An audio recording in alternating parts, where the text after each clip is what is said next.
North to south, coast to coast, around the world. This is the Wells Report. Welcome. We bring you news. We bring you analysis for fact. I make commentary. That's just my opinion. My opinion is just as valuable as yours. That's why we have debate. If you disagree with something that I say, if you disagree with the point that I try to make or what have you, by all means, join us. You can do it two ways. You can jump on the chat, which is right in front of you on this live video stream, or you can call me. Here's the telephone number, 817-379-2172, 817-379-2172. Yvonne Field, Mike Renwee have joined us on the chat, and it's awfully good to hear from you guys today. Thank you very much for being a part of our broadcast. So there was an eye-watering piece of news that came out of the New York Post today regarding the shooting in Chicago, and it's awful. There is an update here. The father of the Highland Park Parade shooting suspect said that he had no inkling his son was capable of the rampage that left 7 people dead and dozens wounded at the 4th of July celebration.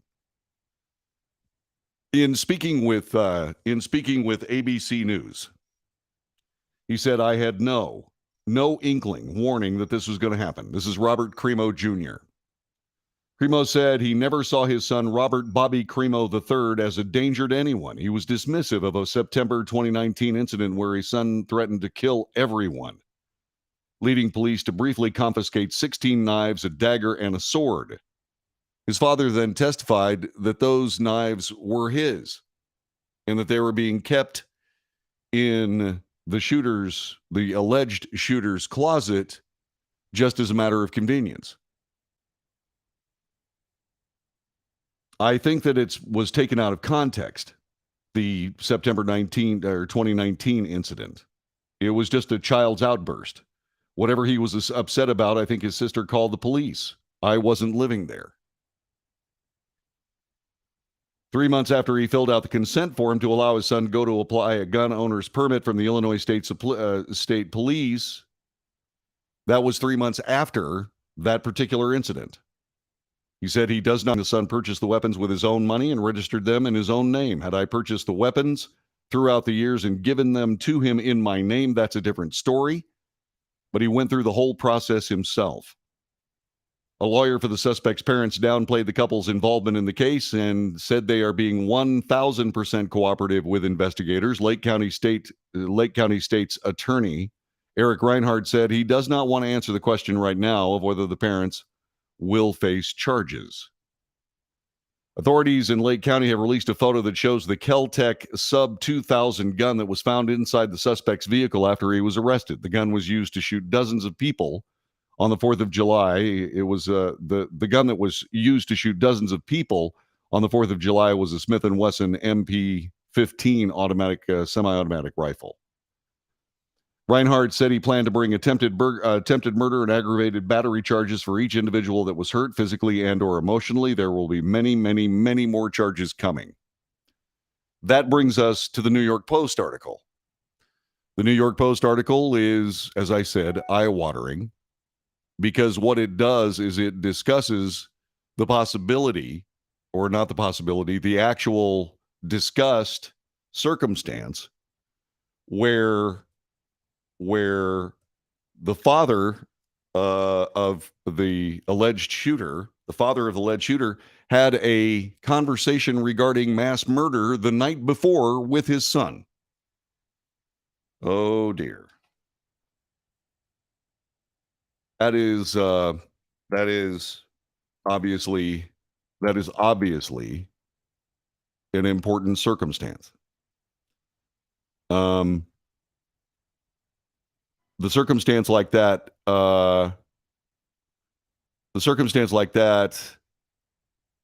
is like I said, it's significant.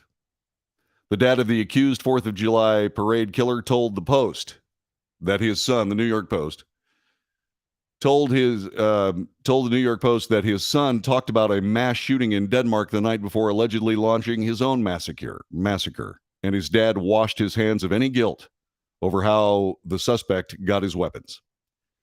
The father, Robert Crimo Jr., who has tapped one of R. Kelly's lawyers to battle claims that he helped his mentally disturbed kid buy guns, that's their copy, not mine, said that the night before the Monday shooting, he and his son, Robert Crimo, discussed the 22-year-old Danish man who shot and killed 3 people at a mall outside Copenhagen on Sunday.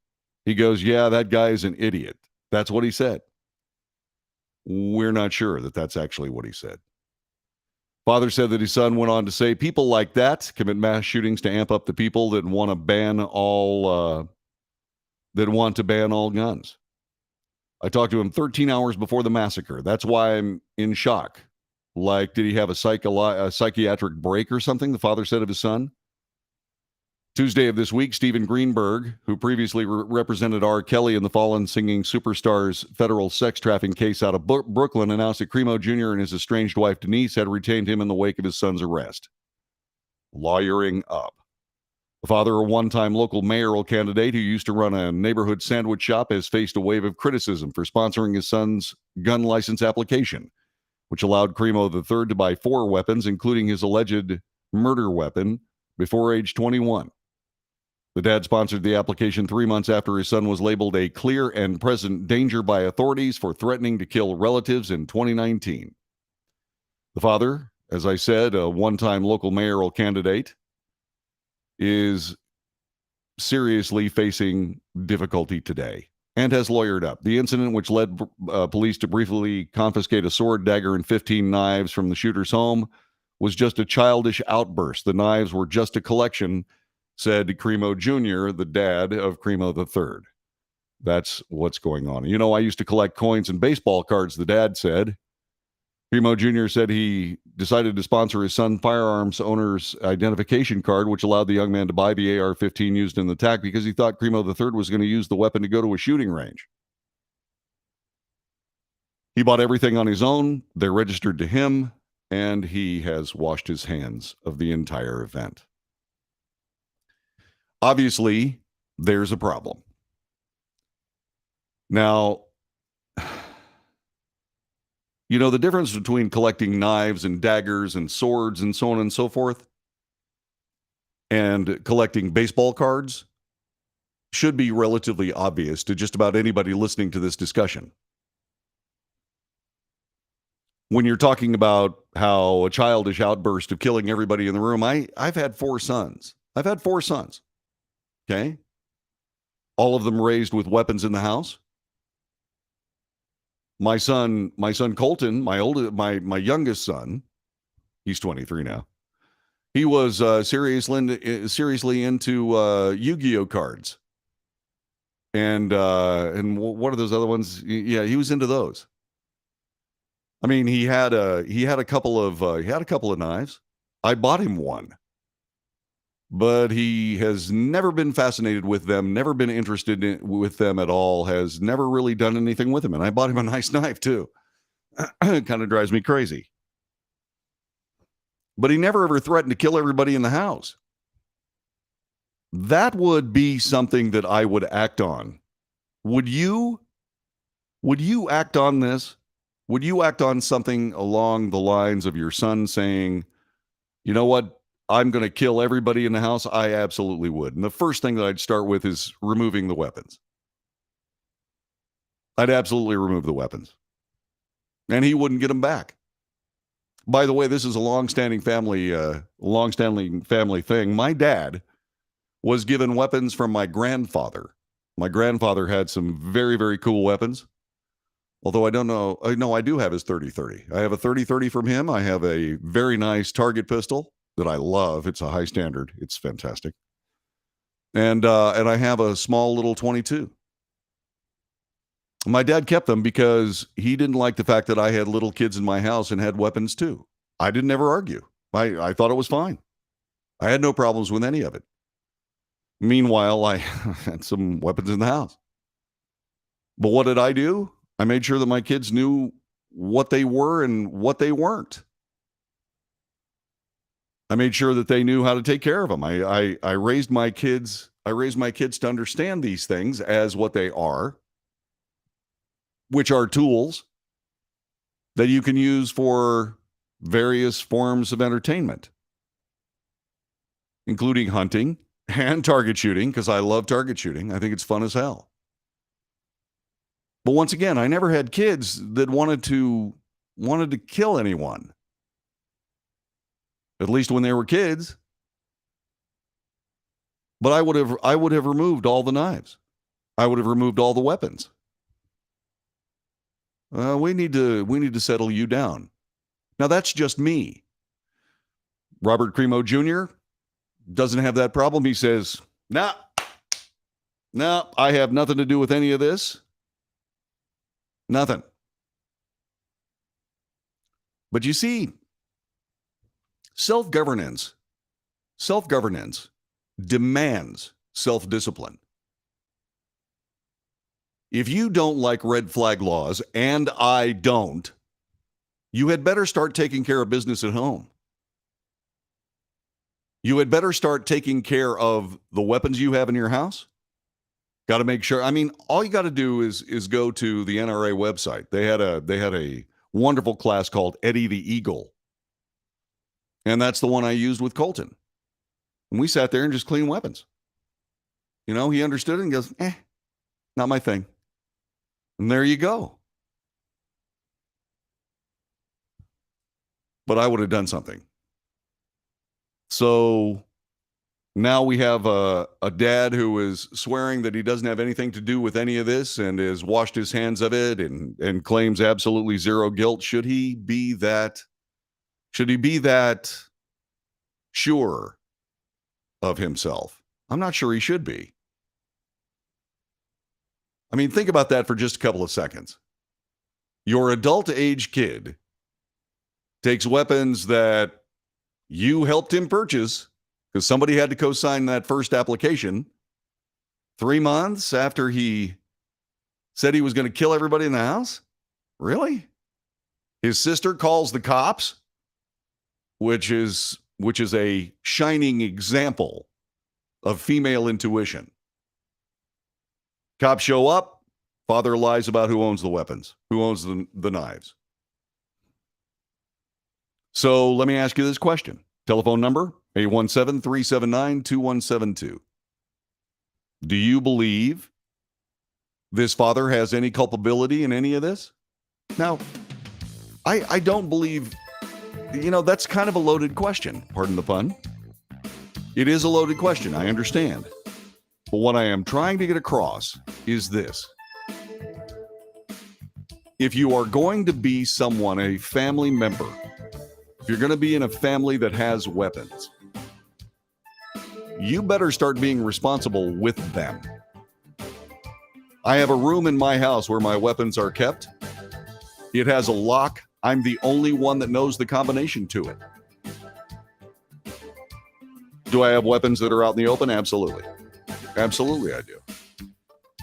Because I take one with me wherever I go. Wherever I go. But once again, I do know the rules of the road. So Robert Cremo Jr., did he know the rules of the road? Back in a moment.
You are listening to the Wells Report. I am John David Wells. Thanks very much for being a part of our broadcast. You can do so by jumping on the text. We are on YouTube. We are on Twitch.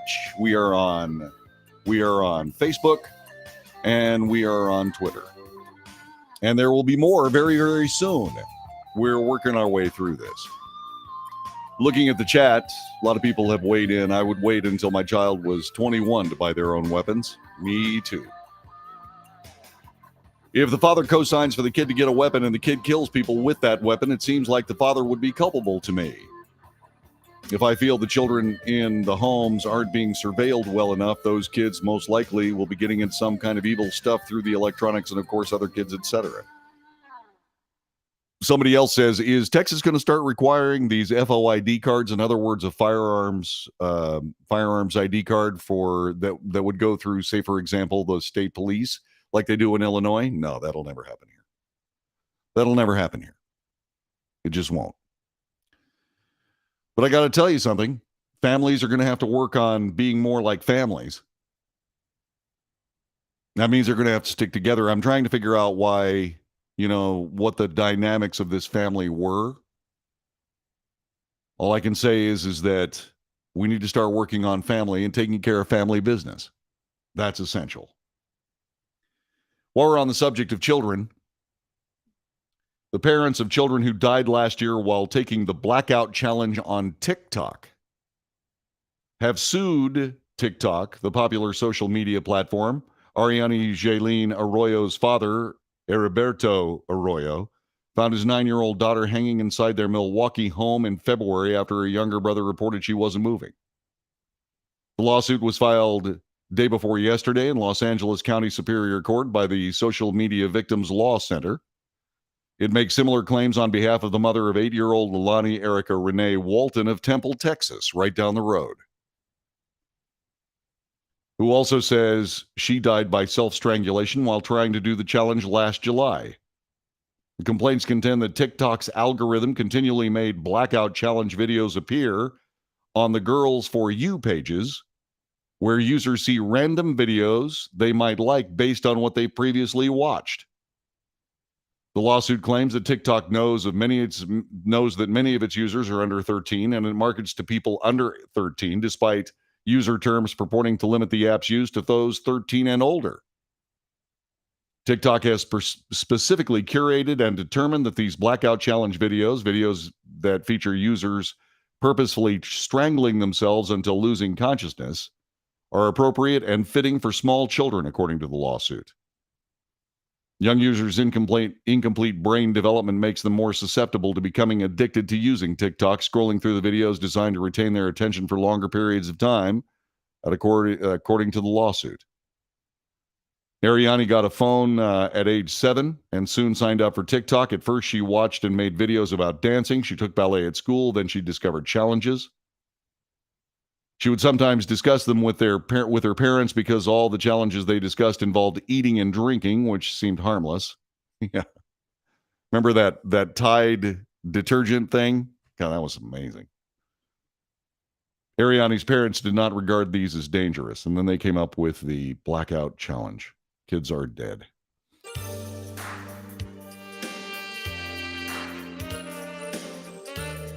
We are simply going to have to start thinking about things differently.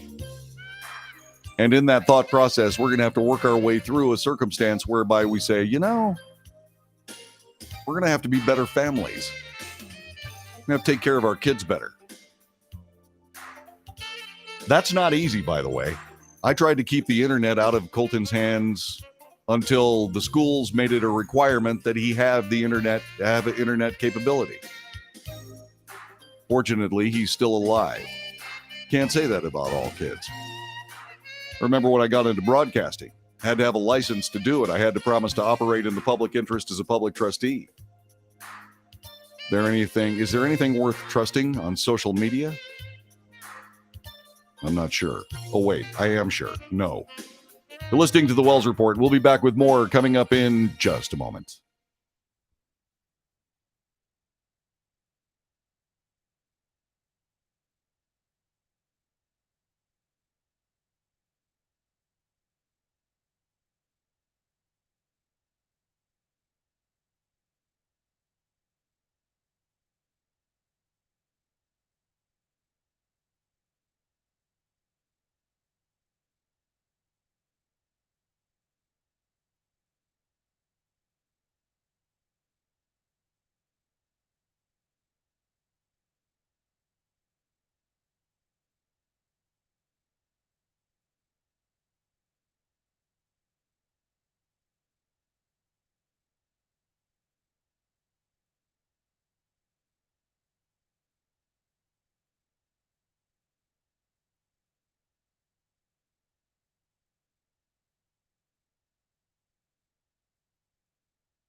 This is the Wells Report. Welcome to the broadcast. I'm glad you're here. We bring you the news. We bring you analysis for fact. We don't try to figure out what they're trying to do with the news because that's a rabbit hole from which there is no escape. Well, we do analyze the news for fact. In other words, we look at a news article and we find the absolute unassailable facts in it. It's not easy. And then I report those facts and then I make commentary, and that's opinion, which is not the news. Just my opinion, just as valuable as yours. 817-379-2172. Feel free to call. Tell me what you think. Or you can join us on the chat. There's a rollicking chat room going on right now, and you can find us on Facebook. You can find us on YouTube. You can find us on Twitter and Twitch, and more on the way. As we live stream today, and we do this every day, by the way, between 2 in the afternoon and 5 in the afternoon. Feel free to join us. I have, during this broadcast, spent an awful lot of time talking to you about just how damaging unregulated regulatory agencies are. I'm talking about EPA, the SEC, I'm talking about the FBI, I'm talking about these executive branch agencies that for some reason are able to substitute their regulations for American law.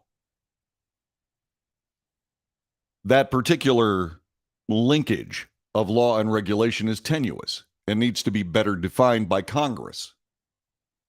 There's a nasty loophole in this congressional verification of regulation as law, and that is that the Congress can give permission to the executive branch agencies to act on their regulations as law. I disagree with that vehemently. I happen to believe that if there's a regulation out there that can alter somebody's life, that can take money from them, that in other words can create a problem for them, that needs to be an American law. And where do we get those laws? They're passed through Congress. They're passed through Congress by a group of people that represent us, people that we elected. We didn't elect anybody running the EPA. The Supreme Court of the United States just slapped the EPA across the face for overzealous enforcement of their regulations as law and said, you know what, you can't do it. That's going to have reverberations all through the American government, and it's long past due.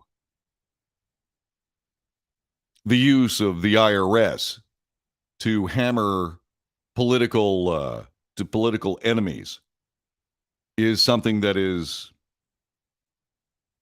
it's atrocious.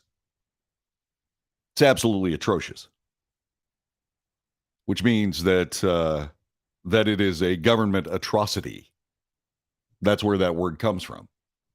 The meaning over the years has been blurred into something that's atrocious. Well, okay, that's like silly and crazy. No, it's not silly and crazy. It is an atrocity. Especially when you consider the regulations as laws that the IRS possesses. They can go after you for any reason that they want to. And when suddenly somebody's political enemies gets barbecued over the coals by the IRS, it gets my attention. Lois Lerner, for example, when they start going after conservative 501c3s. And I talked about that a lot on this broadcast. And I said it was awful and it was terrible. And what somebody doesn't know about this broadcast is that I'm not just seeing this one way. The odds are 1 in 30,000 that two people in a given agency are going to be audited by the IRS. 1 in 30,000. The IRS swears their audit process is totally random. The agents don't pick names out of a hat, or they don't look at a list of names and say, I think I'm going to find out more about that guy. It's random. It's random generated. So they say. And please understand, the two people that are being audited by the IRS are two people that I think are awful. They are certainly somebody on the other side of the political spectrum than I am, because I'm an American and they are not. But being an American, I know when something untoward is happening. And that's exactly what has happened to James Comey and Andrew McCabe, both formerly with the FBI. The head of the Internal Revenue Service has asked their inspector general to investigate the decision to conduct tax audits of former FBI Director James Comey and former FBI Deputy Director Andrew McCabe. The IRS has referred the matter to the Treasury Inspector General for Tax Administration for review. IRS Commissioner Charles Rettig personally reached out to the IG after receiving a press inquiry, according to the IRS. The agency is under scrutiny following a report from the New York Times that the IRS conducted intensive tax audits of McCabe and Comey, both fierce critics of former President Donald Trump during his administration. Charles Rettig was appointed to be the IRS commissioner in 2018.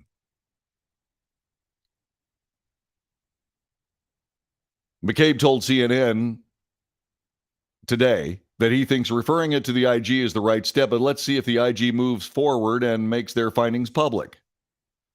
CNN has also reached out to James Comey for his comment on the referral. Individuals are supposed to be selected by random for audits. The Times noted that the odds of any one person being selected for an audit by the National Research Program in 2017 are about 1 in 30,600.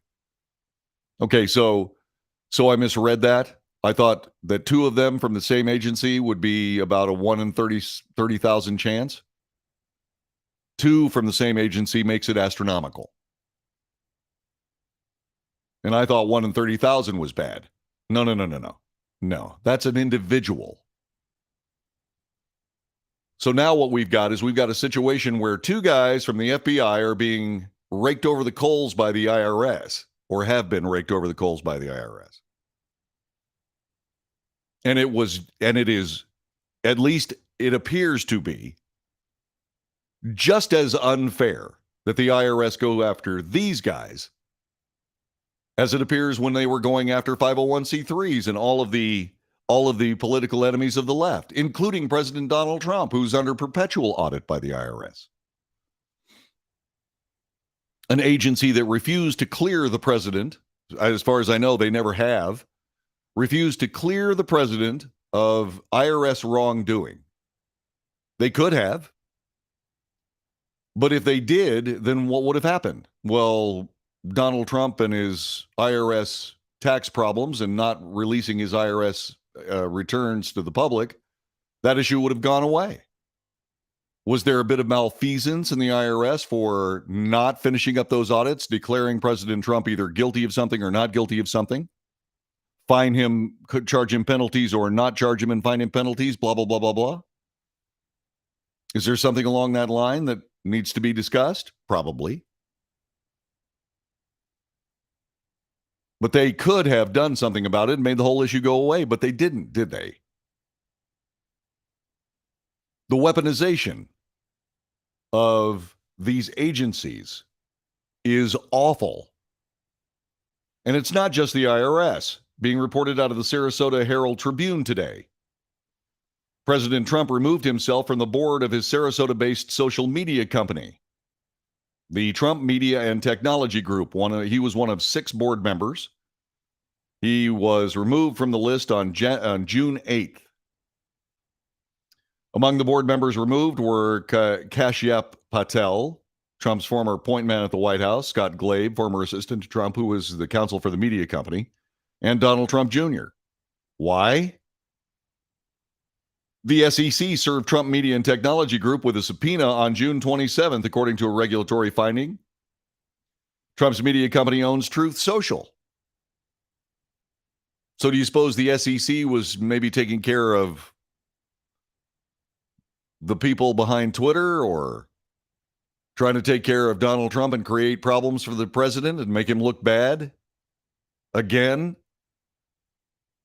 You suppose this might be the case?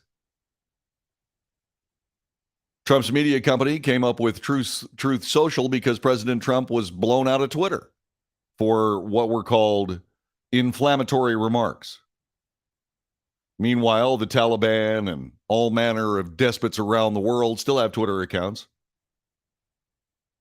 4 days later, July 1st, a grand jury in the Southern District of New York handed the company another federal subpoena, an action that typically means potential criminal investigations in progress. The investigations appear to be related to a proposed merger between Trump's media company and a blank check company called Digital World Acquisitions.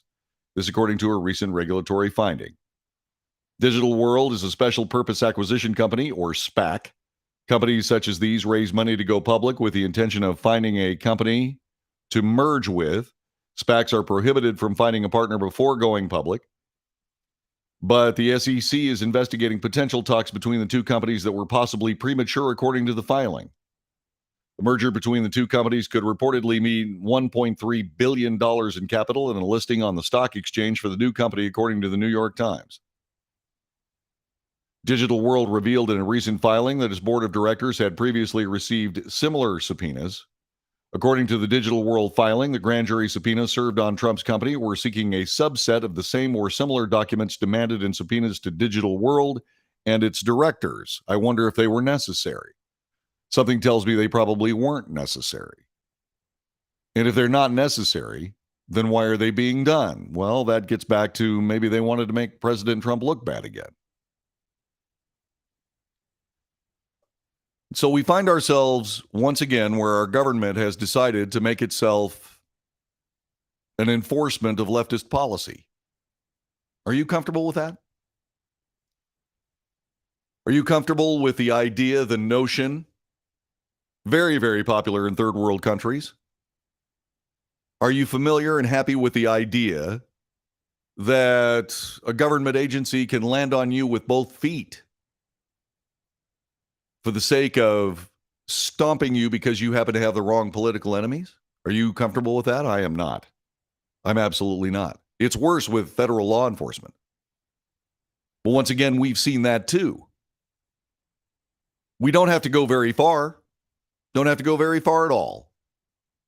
All we have to do is take a look at the fact that people will go to a school board meeting someplace and find themselves being talked to by the FBI. How dare you go and question what these people are trying to teach your children? I mean, goodness gracious sakes, people from 9 to 12 need to go to sex shops and learn how to pleasure themselves. Don't be silly. Excuse me? By the way, that's a true story. That wasn't just something I pulled out of my pocket. Can you, I mean, is this amazing or what? The FBI talking to people that go to, talking to parents at a school board meeting? You see, all these people and all this overheated rhetoric and all of this garbage about how, well, these people who are my political enemies are actually domestic terrorists. Those people who voted for that particular political enemy, my God, they're all bigots. Before you know it, you got the FBI talking to parents at a school board meeting. You know, people talk about how the left is, trying to overturn the government and trying to turn us into a socialist state and so on and so on and so on. The real problem at this particular juncture is renegade executive branch agencies. Renegade executive branch agencies. And this overarching idea that somehow the left is going to be able to make the United States of America a socialist nation, which is impossible. Because there are too many people like you and too many people like me that will stand up and say, oh, no, you don't. That's why they're trying to brand us all as domestic terrorists. Somehow justifying whatever thing they want to do to be able to keep us from actually inhibiting their plans. But that's not the thing that bothers me the most. What bothers me the most is federal regulations and regulatory agencies and law enforcement agencies and intelligence agencies using their station in our society to quell political dissidents. So you got to be really, really careful when somebody who disagrees with you gets into a gets into a mess or gets into an argument with you about politics and so on and so forth, you got to be careful. So do they. That's why when we have a discussion here on the Wells Report, what we do is we make absolutely abundantly sure that it's cool, that it's respectful, and that we discuss. We don't argue. Arguments are boring. Discussions are valuable. And this nation better get back to that. And this nation also had better get back to making sure that these executive branch agencies like the IRS going after Andrew McCabe and James Comey get their butts kicked for doing it. If there's malfeasance involved, and how could there not be? You're listening to the Wells Report. Back with more in just a minute. Thanks for joining us.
This is the Wells Report. Thanks very much for being a part of our broadcast today, along with British naval officials. Sophisticated Iranian missiles were nabbed by U.S. and British naval officials in the Gulf of Oman. They came from Iran, and those missiles were headed to the Houthi rebels in Yemen. As we have this discussion, the backdrop of it, of course, is that Iran, it came out today in the news, it's the first I've heard of it, Iran has enough fissile material to build a nuclear weapon. How did that happen? How did that happen? I'll tell you how it happened, because John the Stupid Kerry and the Obama administration wanted to get into a deal with Iran that included $437 billion in small bills cash being flown into their country, and virtually guaranteed this JCPOA, virtually guaranteed that Iran was going to have a nuclear weapon. In other words, what ended up happening is that decisions were made. Iran wanted a nuclear weapon, and so the JCPOA, made it possible. There were people that tried to stop it. There are people that were trying to stop it. One of them was a spectacular cyberware attack against the centrifuges that Iran had built. And that looked like it had Israel's fingerprints on it. Israel was trying to stop them from developing a weapon, because what happens if they actually demonstrate a functioning nuclear device? Israel obliterates Tehran.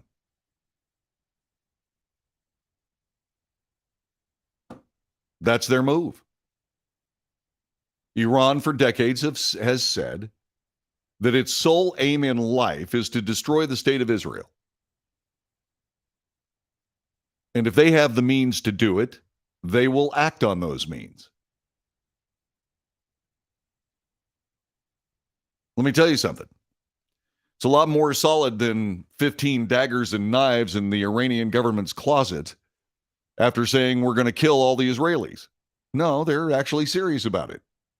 Benjamin Netanyahu, the prime minister at the time, called Iran the world's first suicide country. By the way, there's an errant statement here. When Trump pulled the USA out of the deal, we lost all examination process and credibility. No, we didn't. No, that was the IAEA. The IAEA. There we go. No, that deal continued without the United States. The United Nations, feckless, absolutely feckless, was not able to enforce that particular treaty. And as we have seen with the end of the Trump administration, the beginning of the Biden administration, the treaty was immediately put back into effect. And now Iran has enough fissile material to build a bomb. Nice going. Really, really good. And once again, I'm not worried about Israel. Not worried about Israel at all. I'm worried about Tehran. I got a lot of Iranian friends. I like Iranians. They're funny. They're bold. They're Persians. They're not people to be trifled with. But they got great senses of humor. And so we now find ourselves in a position where if they do indeed come up with a functioning nuclear weapon, Israel has to act. They will. They have to. Then what happens? What's next? The cascade of nuclear weapons explosions starts blotting out various cities in the Middle East until when?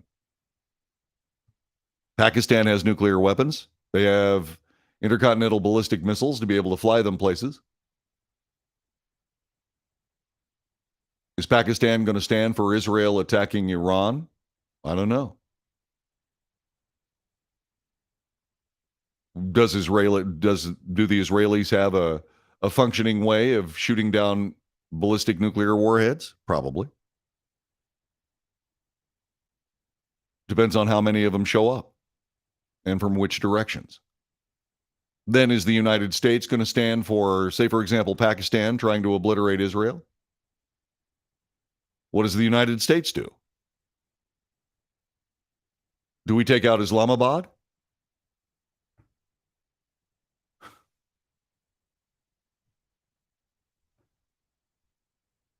See, these are the stakes. That's why when they started this mess, when they started this entire mess about trying to negotiate with the Iranians, which, by the way, they had said, you're not going to have a nuclear weapon. You're simply not. That's where the starting point was.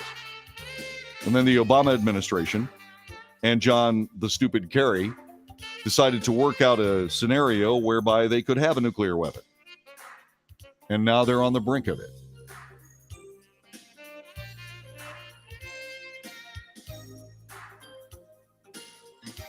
You know, I remember living in the shadow of the Cold War, the shadow of World War III, the shadow of nuclear exchanges. And, you know, I never, ever, ever wanted to see any of that again. I never wanted to see any of that again. Well, I hope you enjoyed the vacation. Back with more in a moment. This is the Wells Report.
North to south, coast to coast, around the world. This is the Wells Report. Greetings. My name is John David Wells. We bring you the news. We bring you the real news. We analyze that news for fact. We report the facts. Between the facts and the news is way too much space. The reason is because the mainstream media has decided that they're a political organization as opposed to a fact organization. And being a fact organization is, I guess, not as lucrative or maybe not as satisfying for the leftist crazy people that are involved in say, for example, the idea of being a free press. They're not a free press. They are simply a stenography service for the leftist, progressive, socialist, anti-Americans, fascist mob. That being said, we find ourselves in kind of a difficult position, don't we? As a matter of fact, you wouldn't be here if you could trust the news. Fewer Americans trust the news now than has ever been the case ever in my life. And I'm 64. The Wells Report exists, in case you're new. The Wells Report exists for one reason: to do this job, to give you a different perspective, a perspective generated by you, not by some commentator like me. So we give you the news and we analyze for fact and we draw the distinctions between fact and news, and then I make comment. That is not the news. Don Lemon, Sean Hannity, all these people, they believe that whatever they say is some nugget that needs to immediately be transferred to some granite tablet somewhere. That is not the case. Not the least of which, since news is the first draft of history, since there's so much more opinion than news, well, then there's a problem. Well, how do we handle that here on the Wells Report? Because I make commentary. Well, first of all, I tell you my commentary is not news. And then we debate. We debate.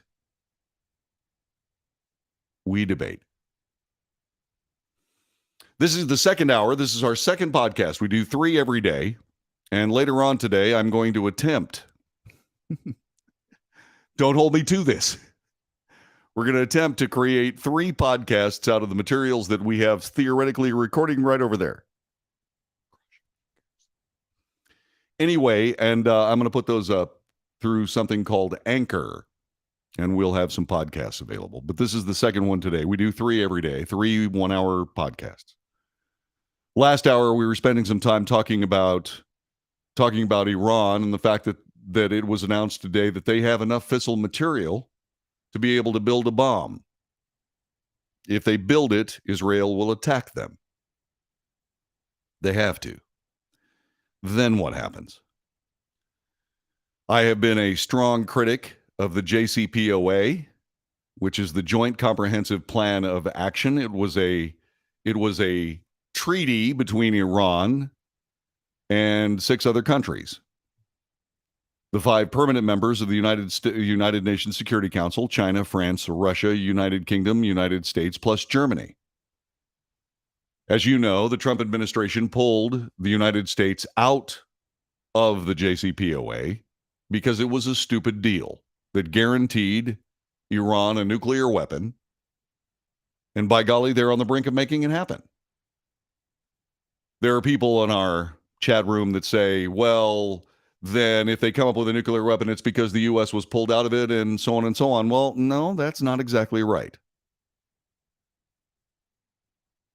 China wants to be the world leader. They want to be the United States of America. They want to be the new world policeman. Okay, that's okay, but they need to start acting like it. They didn't. They had company. France. Where's France? Where's Russia? Where's the United Kingdom? Where's Germany? I'm going through that list: China, France, Russia, the United Kingdom, plus Germany. And I'm trying to figure out, of all those countries, which are strong friends of Israel. You know what? I can't think of a single one of those countries that is. So the United States of America, in a decision that I thought was in keeping with what needed to happen, which was the JCPOA was a mess that guaranteed Iran a nuclear weapon. The U.S. pulling out of it said, well, people say, well, that's the reason the deal failed.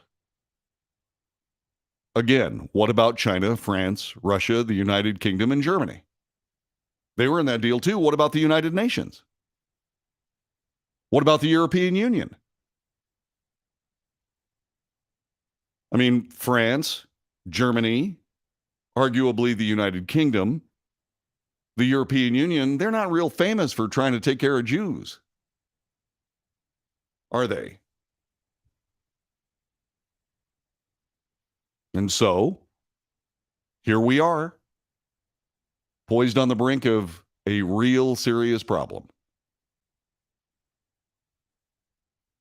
And that goes back to the Obama administration. That's where that deal was hatched. And of all the people to put in charge of it, really, John the Stupid Kerry? The guy's evil. In my humble opinion. Just my humble opinion. Okay? So when the U.S. pulled out, Iran said, we're just going to do what we're going to do. None of the other countries lifted a finger to stop them. Iran said it was going to start uranium production, and by golly, they did. And somebody says we lost all checks and balances on Iran. We didn't. We were still a party to all that was going on.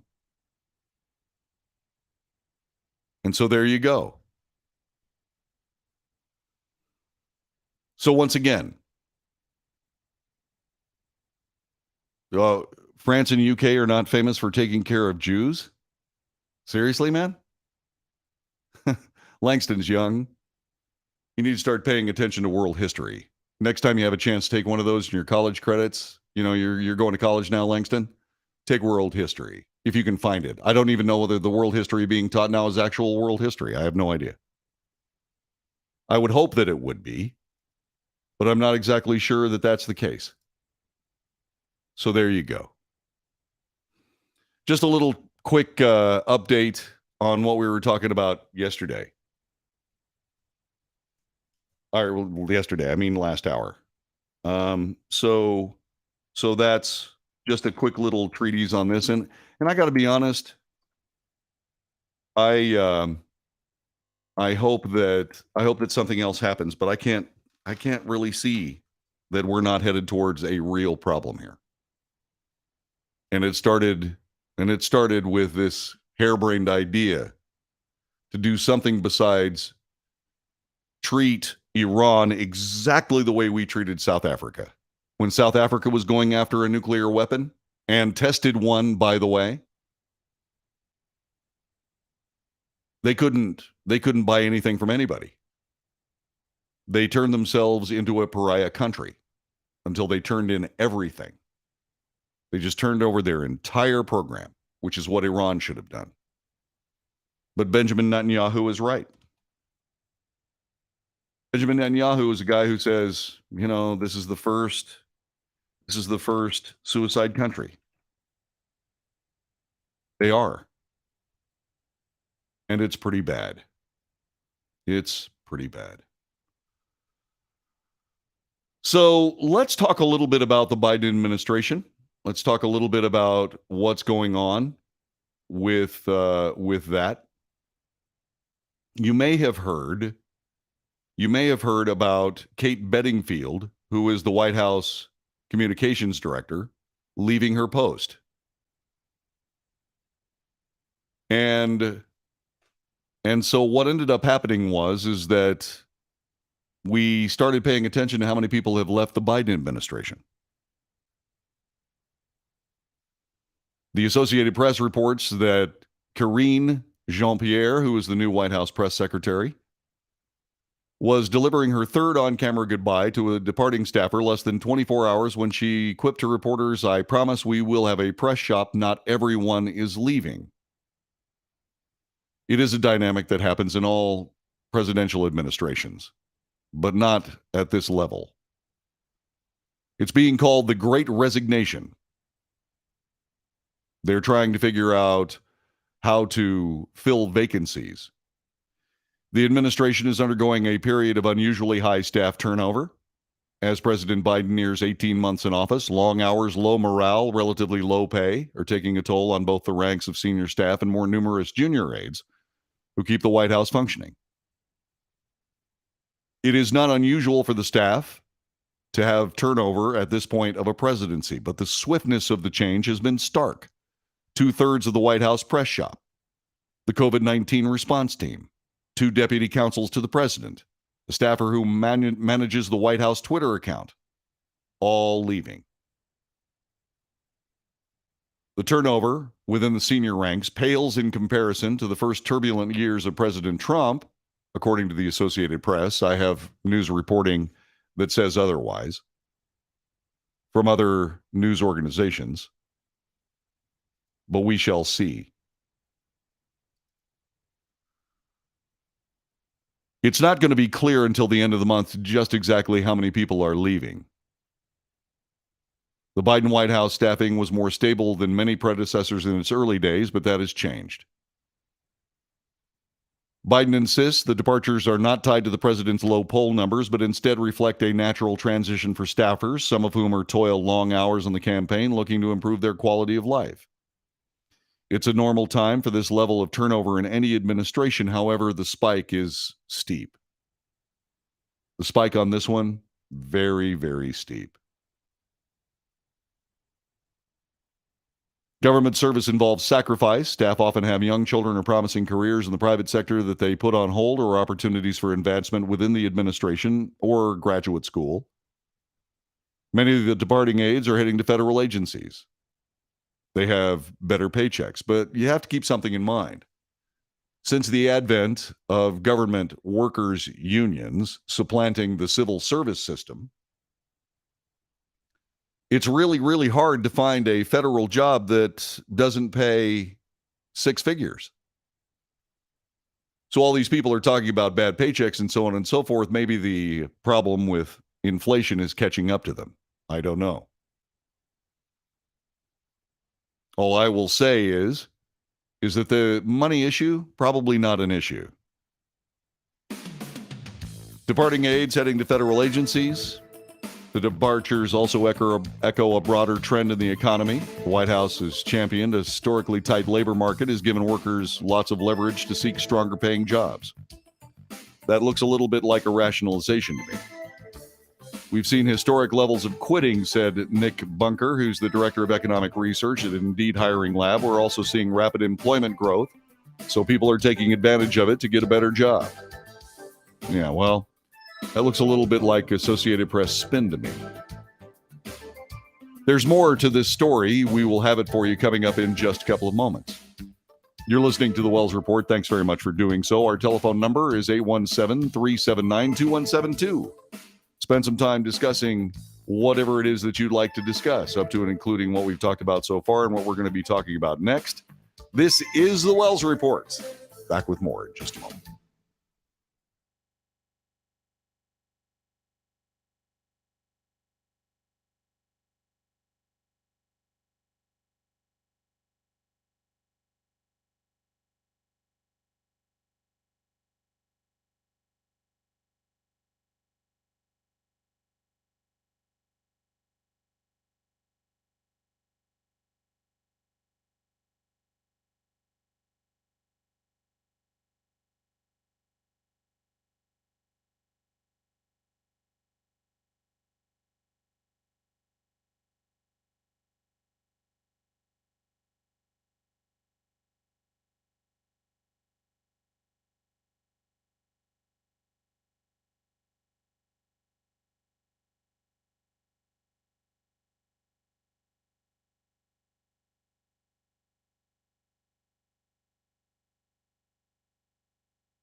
This is the Wells Report. Thanks very much for joining us.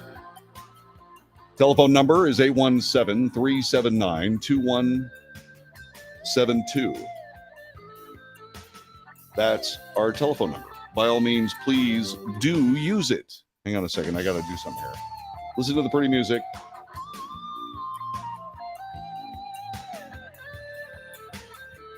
So anyway,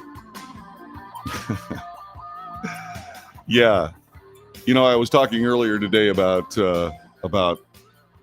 respectful exchange between the people on the websites here. It's been a long-standing policy of the Wells Report. What you need to understand.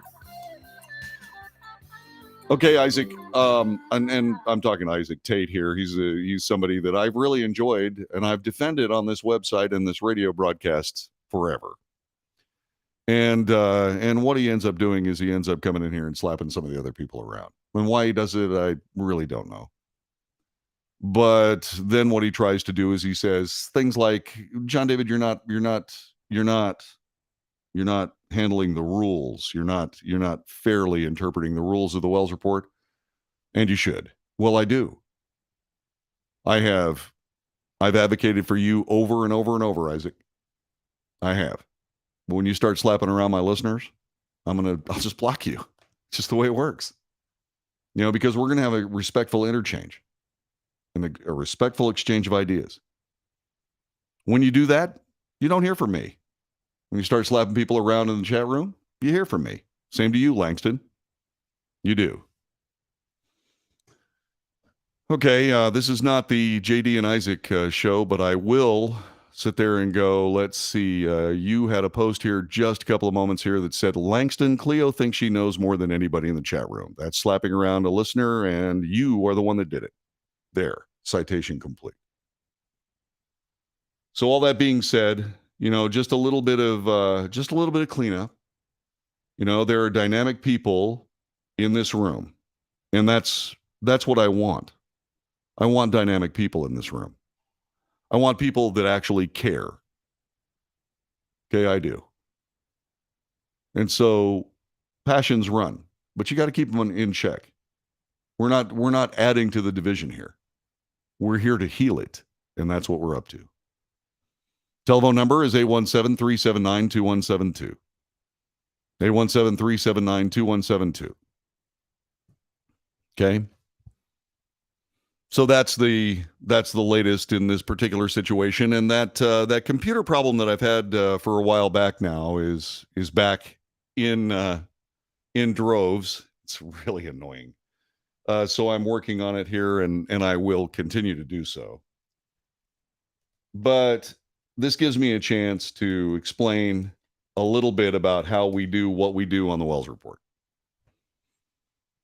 And what we do here is we have a respectful exchange about the issues of the day. Okay? And so there you go. This is what we do. We're trying to solve problems, not create them. That's what we're working on. And if you have truth and if you have solutions, then by all means share them. We're looking forward to it, in fact. We were talking about unions a little while ago. And I am not a big fan of the current state of unions in the United States. We're going to spend a little bit of time talking about that coming up in just a couple of seconds. Those include those gigantic behemoth public workers unions, like the SIEU and some of those other ones. There is another association. It's the National Education Association. I'm trying to figure out just exactly what they're trying to teach, what education they're trying to foist on the rest of us. They're back in the news today. And then, of course, there's just plain union talk, and we'll be discussing that too. Don't get me wrong. I used to be a member of the International Brotherhood of Electrical Workers. Have you noticed who's doing the electrical work around your house these days? Just a little bit of a nugget, a little clue as to what's coming up next on the Wells Report. Back with more coming up in just a moment.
This is the Wells Report. I am John David Wells. Our telephone number is 817 379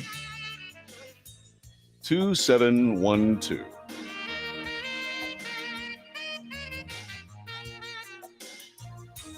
Getting everything back in order here. The NEA has, for whatever reason, decided to essentially turn its entire agenda over to the LGBTQ community. That happened today or yesterday. The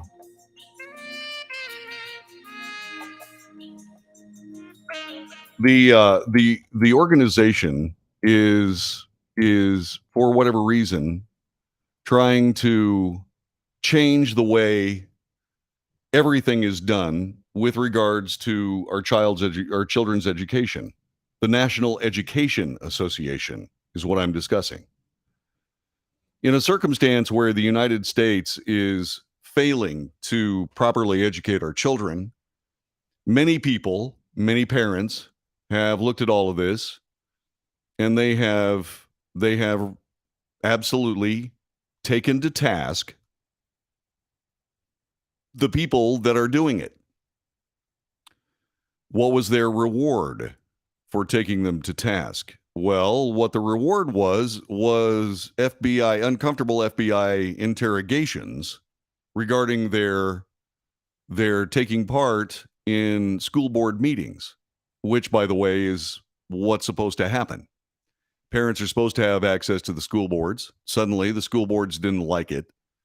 And what ended up happening after that? Well, that is something that we've discussed at length here in the United States on this broadcast. Because of the LGBT community, the National Education Association has proposed changing the word mother to birthing parent. Furious mothers slam the proposal, calling the union a K-12 cartel that's holding parents and children hostage to a woke agenda. We don't know whether or not this measure passed, but it was certainly fierily talked about when they were getting together for their meeting. The proposed resolution aimed to change the union contract language so that members need not worry about how a Board of Education and solicitor defines maternity leave, mother, and or father. The language is an inclusive reflection of how the LGBTQIA plus members build families. This is a very, very small percentage of the families in the United States, infinitesimally small. Does that mean that they're valueless? No, absolutely not. Does that mean that everything needs to change to suit the very loud, very obnoxious, very, shall we say, intolerant views of these LGBTQ, RSTUV, WXYZ plus community? I can't keep track of it. It changes every week. The Lesbian Gay Alliance, they could probably go Lesbian Gay Transgender Alliance if they want to, but they don't. They keep adding things. Maternity leave would now be parental leave.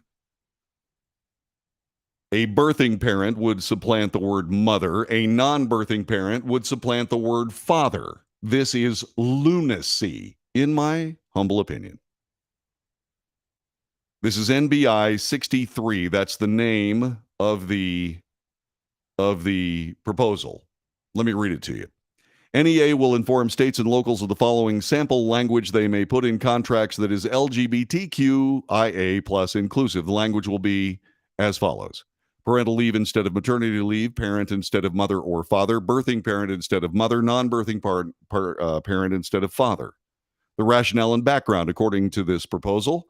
Using this contract language, members need not worry about how a Board of Education or solicitor defines maternity leave, mother, or father. They don't have to worry about that.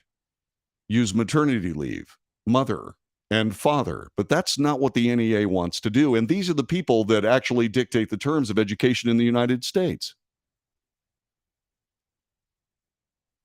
This is something that they need to stop doing, in my opinion. Parents allege the proposal is another example of how the union of how the union has failed to prioritize the educational needs of American children.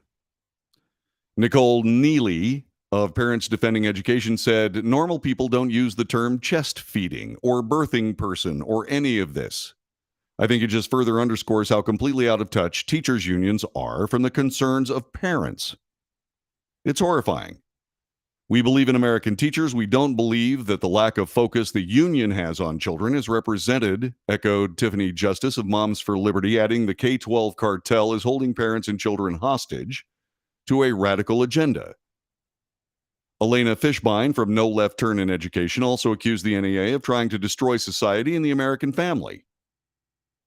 She said this, they are arrogant. They are dismissive of the family, the parents. It's beyond Orwellian. Even in science fiction, I don't know if you can have such a script of complete destruction of human society. She's got a point. The union also took aim at Florida and the recently passed so-called Don't Say Gay bill, which forbids instruction on sexual orientation and gender identity in kindergarten through the third grade. Kindergarten through the third grade? Are you flipping serious? They are. Parents are pushing back and getting visits from the FBI. This is destruction. This is destruction. The resolution said the NEA will take all necessary steps to defeat and overturn Don't Say Gay law in Florida, which is not what it says, and other homophobic, anti-transgender laws and attacks on the country. We are not talking about the country. We're talking about kindergarten through third graders. This level of indoctrination is not education. The NEA needs to change its name to the National Indoctrination Association.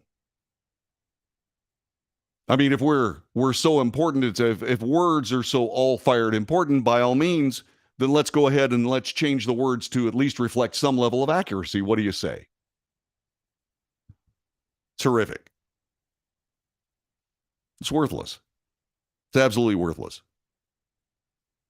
The union said it would demonstrate its determination to defeat the legislation by publicizing our support and participation in mass actions for LGBT rights and pride. Really? What are we going to do? We're going to dox the governor's address and anybody who supports the bill that they're discussing and wrongfully discussing? Is that what we're going to do? The NEA said, yeah, that's exactly what they did, because they said they would also encourage members to participate in rallies and pickets aimed at defending the rights of the LGBT community.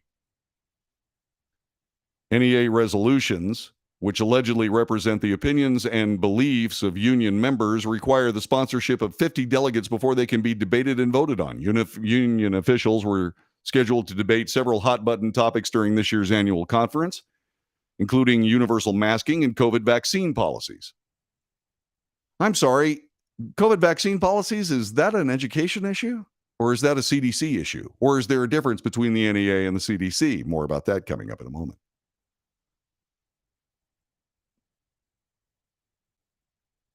Delegates struck down the vaccine resolution, which reportedly called the union to work with state affiliates to support a nationwide policy requiring masking and COVID vaccines in schools.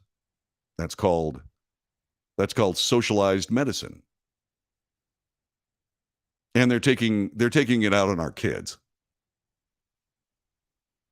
The proposal also sought high-quality virtual education for immunocompromised students and all American families who want remote education, according to the Washington Examiner.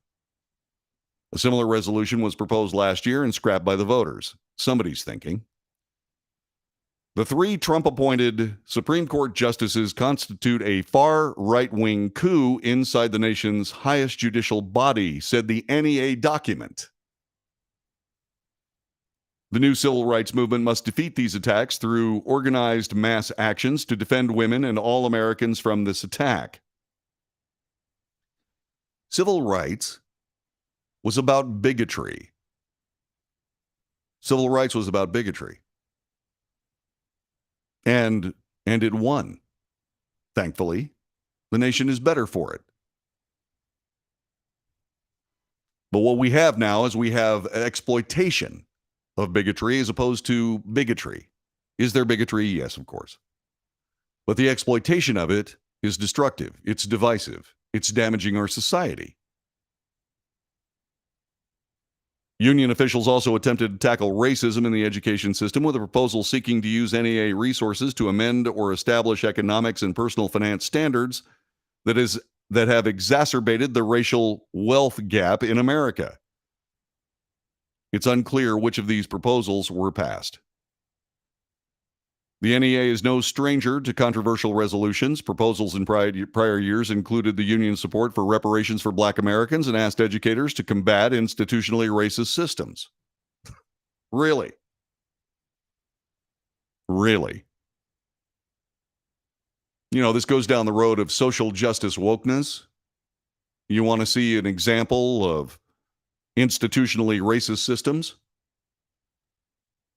Ask someone you know who's white to go down and try to get a job with the NEA or at any school district. Good luck. Good luck.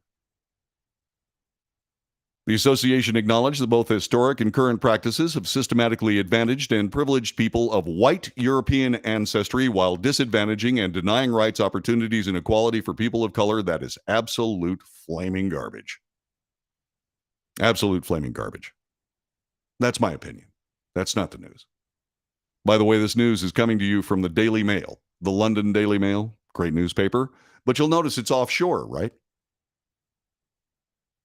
You'll notice I went to England to get this story. England. That's the north to south, coast to coast, around the world. That's the around the world part. Another stated the National Education Association believes that in order to achieve racial and social justice, educators must acknowledge the existence of white supremacy culture as a primary root cause of international racism, structural racism, and white privilege. You know, Denzel Washington got the Presidential Medal of Freedom today. And I'm glad. I truly am. You know, I've had trouble finding good things to say about the Biden administration, but this is a good thing.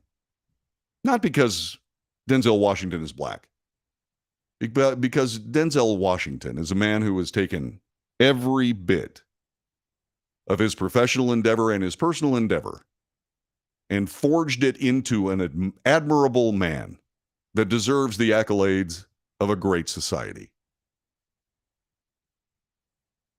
He is an Oscar winner. And if you want to see why, go to his next movie.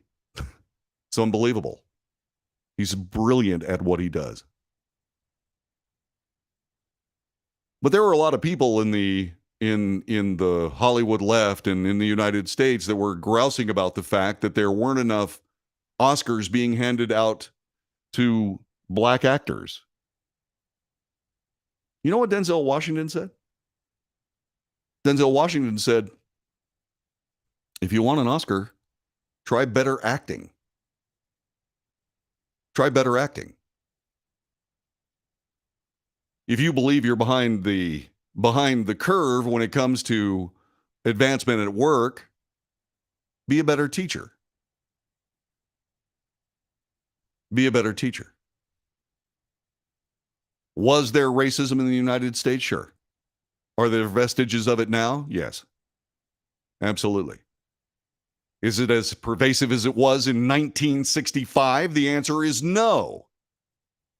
But that's when we actually had a real race problem in the United States, and now what we have is exploitation of former race problems in the United States. And you're saying, my God, there's that white guy talking about race. All his white privilege. Yeah? White privilege, huh? I've been a radio broadcaster my whole life. My entire professional endeavor. I've been a broadcaster. And I remember having conversations with African Americans who I worked with. One of them, Ron Chapman, who's one of the most brilliant broadcasters I've ever run across in my entire career. He's also a Zen master. He brought it up one day. He said, "Gosh, you know what? Am I getting jobs because I'm black?" And I go, "I don't know." He says, "I don't think that's right." And I said, Ron, you got to play the cards that you've been dealt. If I wanted a broadcast job, I wanted to be the best broadcaster applying for it. Sometimes it worked, sometimes it didn't.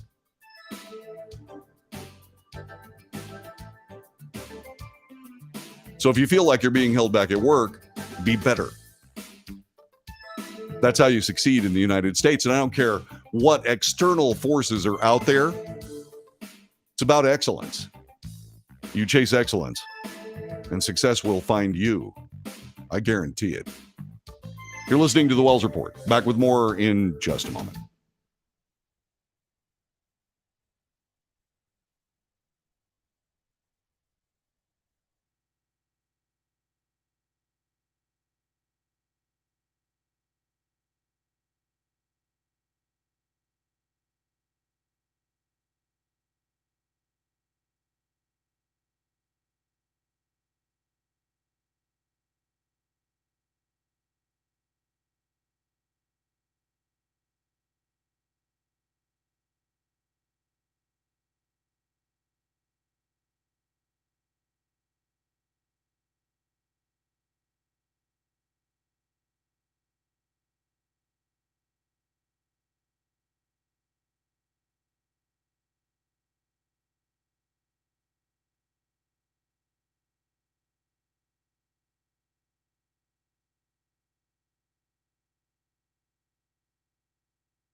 This is the Wells Report. I am John David Wells.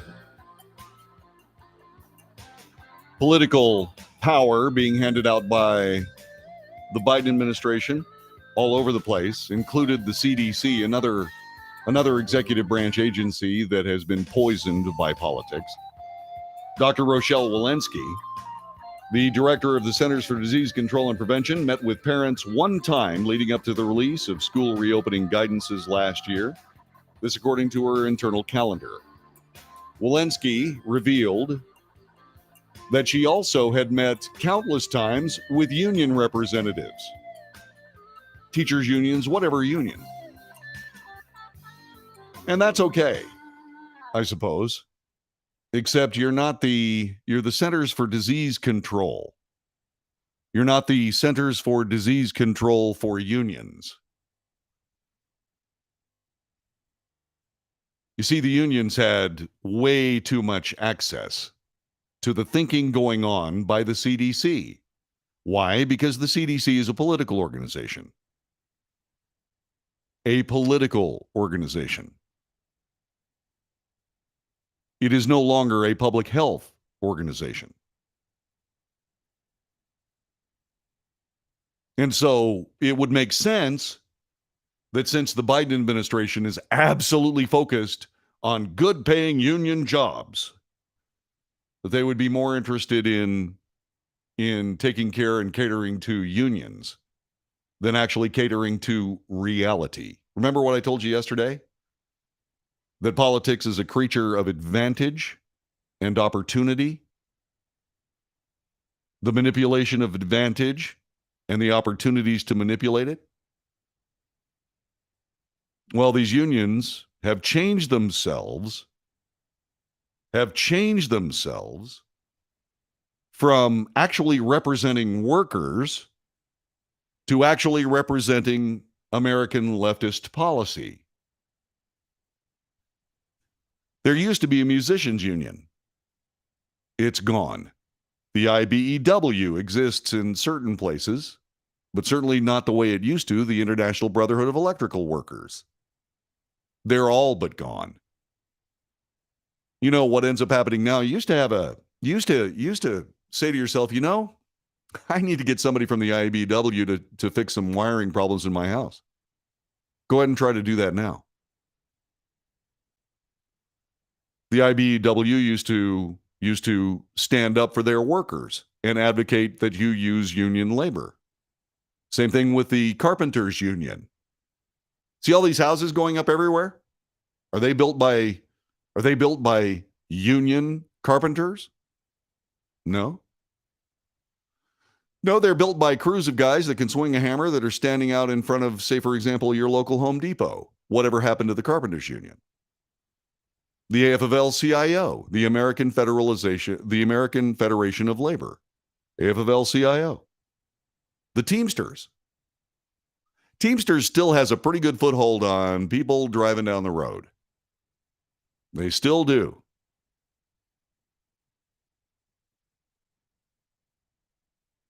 But you know what? Unions stopped being unions. The SIEU is a perfect example of it. First of all, government workers didn't need a union. They had the civil service. They had the civil service law to protect all their workers. But somehow, and as a matter of fact, it used to be illegal to be a member of a union and to be a civil service worker. Those laws got changed. And suddenly, the SEIU had all of this dues money. Then they started to work as a political action committee, along with the AFL-CIO and all the other, the UAW. The UAW. UAW still doing well because the big three automakers still support those unions. I don't have any problem with unions. I have a problem with union leadership playing politics instead of looking out after the workers. And that's what has to change. I don't have any reason, I have no idea why the government workers needed to have a union. Their jobs were protected plenty well. Unions showed up and unions existed because of horrendous, gross mismanagement.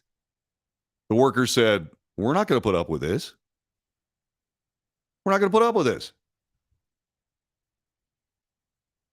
And so they formed themselves into a union that says, you do something we don't like, we're not going to work. And the negotiations began. But those unions have done nothing but taken union dues and turned them into politics. It's awful. It's absolutely awful, and it needs to stop. Especially at the government level. Because you shouldn't be thinking about what your union thinks about. You should be thinking about the work that you're doing for the people of the United States. That's what you should be doing. Instead of endowing leftist, progressive, socialist, anti-American, fascist position or politicians to masquerade as union bosses. Just my humble opinion. It'll stop because anything you abuse always does. It's the Wells Report. Back with more in a moment. Thanks for being with us today.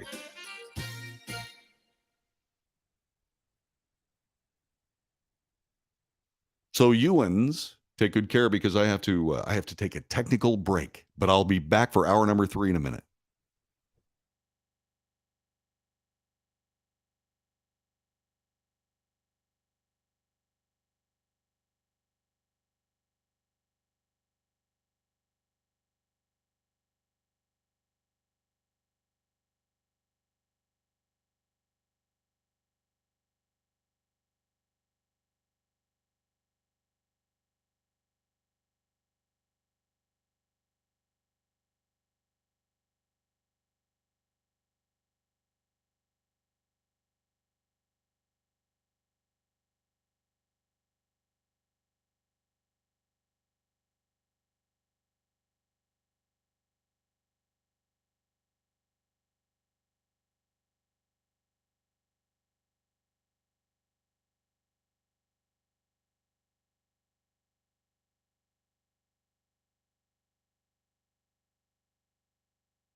North to south. Whoa, whoa, whoa, whoa. Way too loud.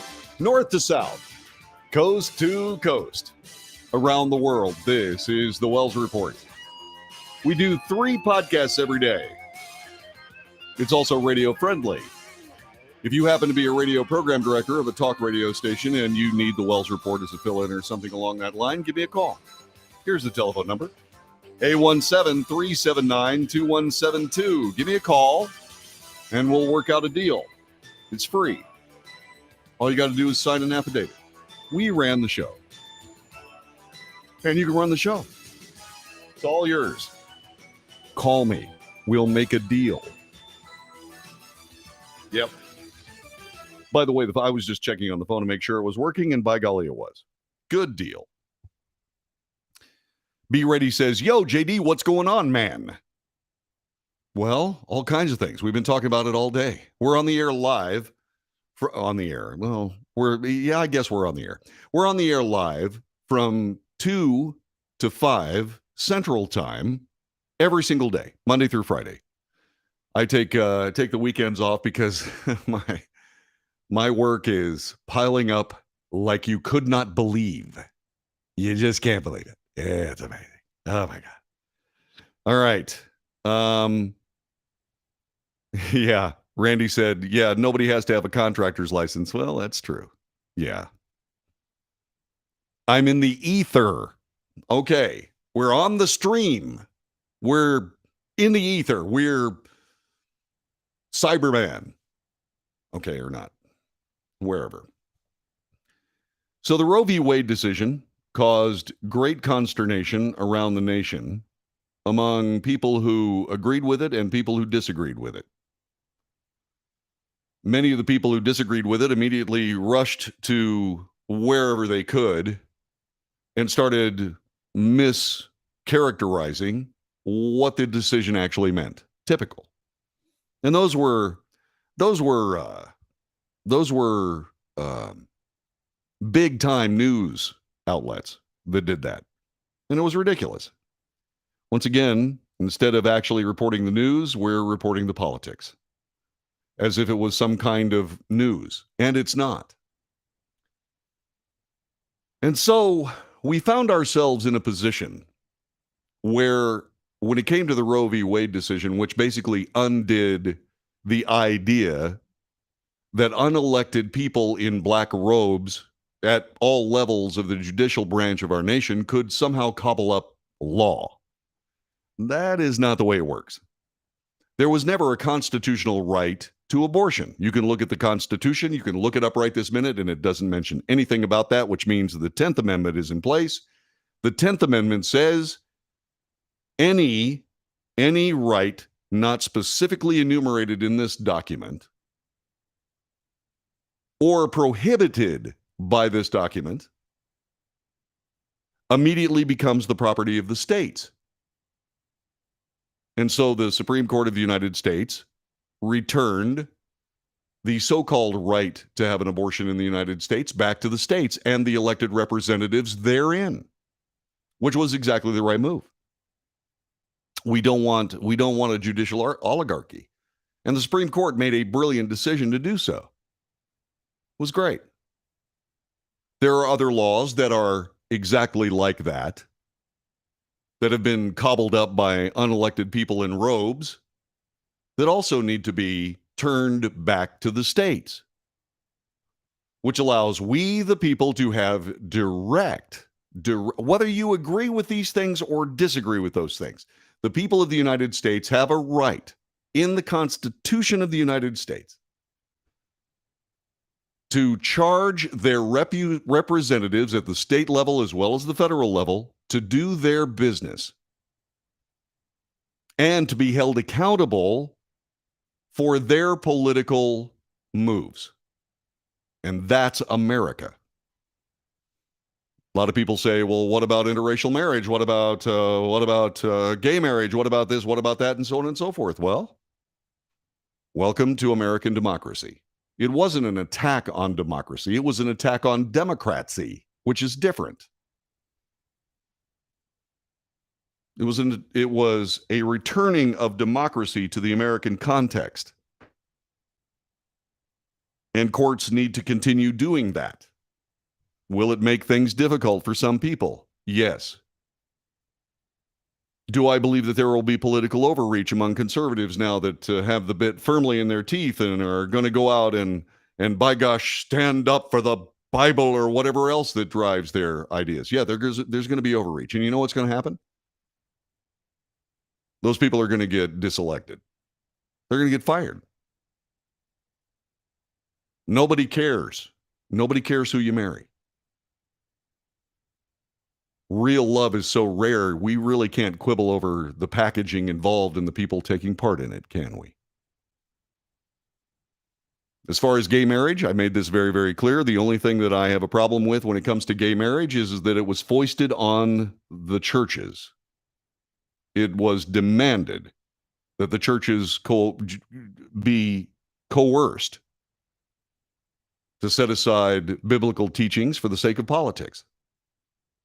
And you know, when politics becomes more important than the Bible, we're making a mistake.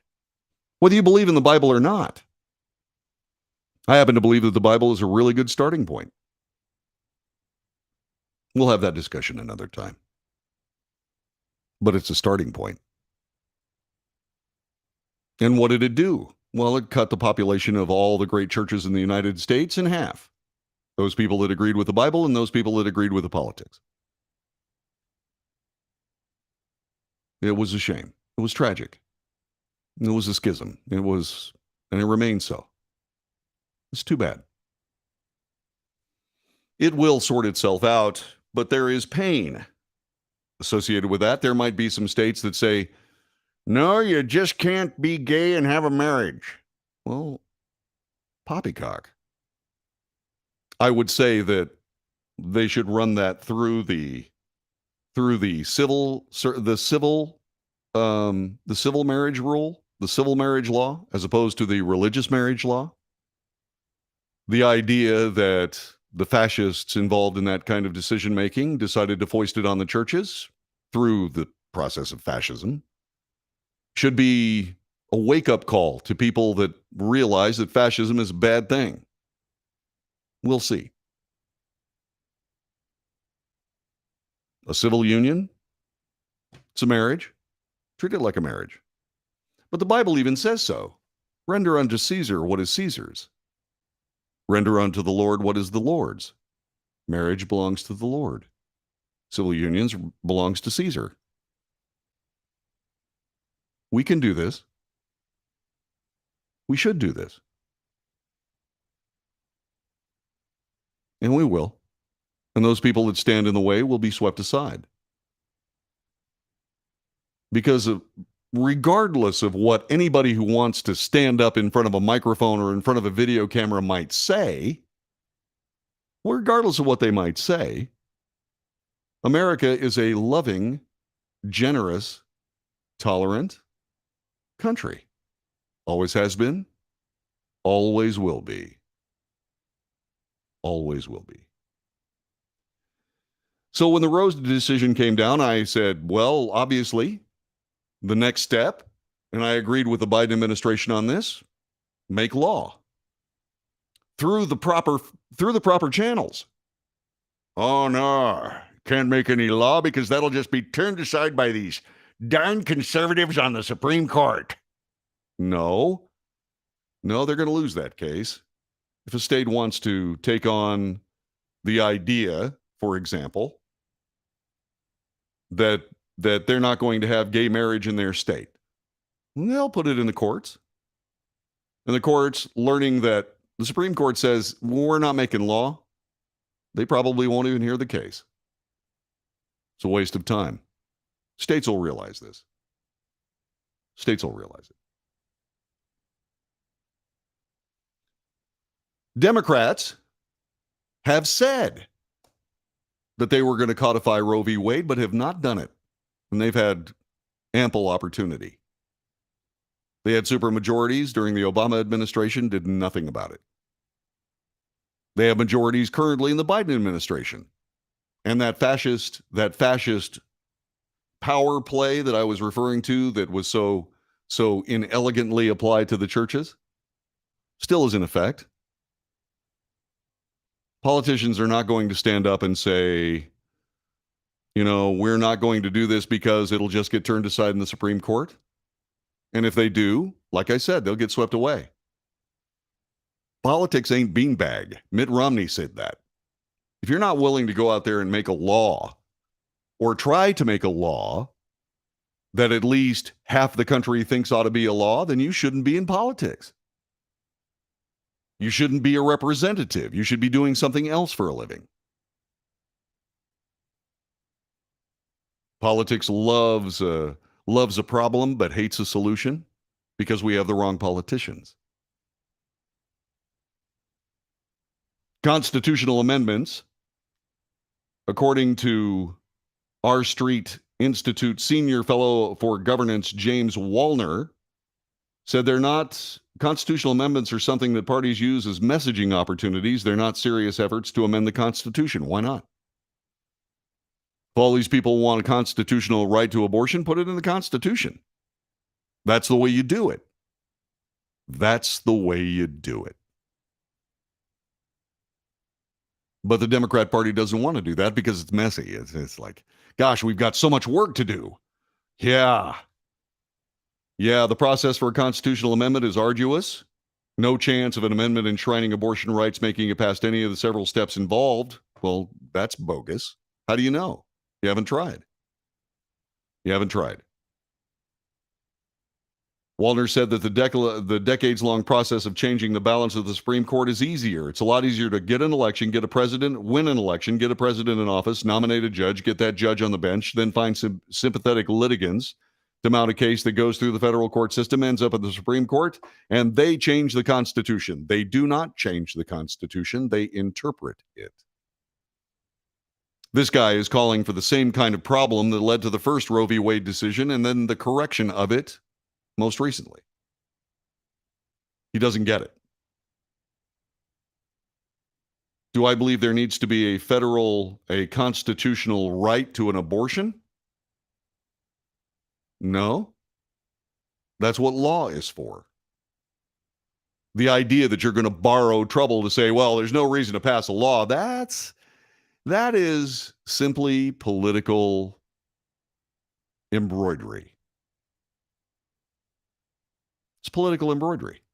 They don't want to make that decision. They don't want to have to go through the process. They don't want to be thought of as the party that brought legalized abortion to the United States. They'd much rather have the judicial branch distort the Constitution for their political endeavor. And that's how you lose the Constitution. Which is more important? I think the Constitution is more important. That's what I believe.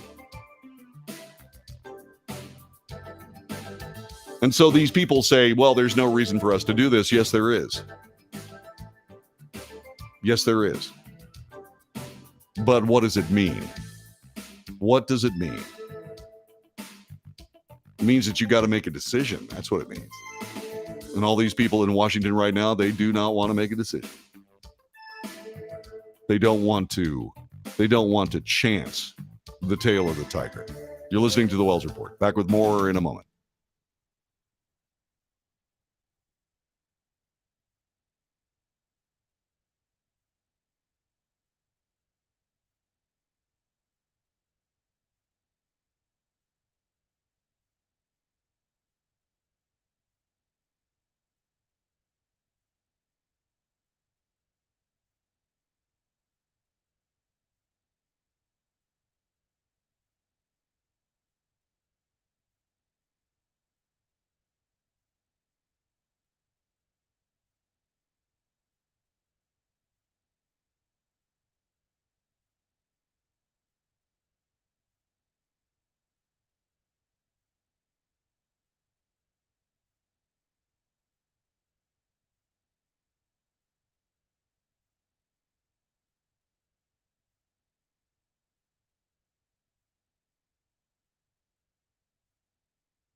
This is the Wells Report. I am John David Wells. News, analysis, commentary, and debate.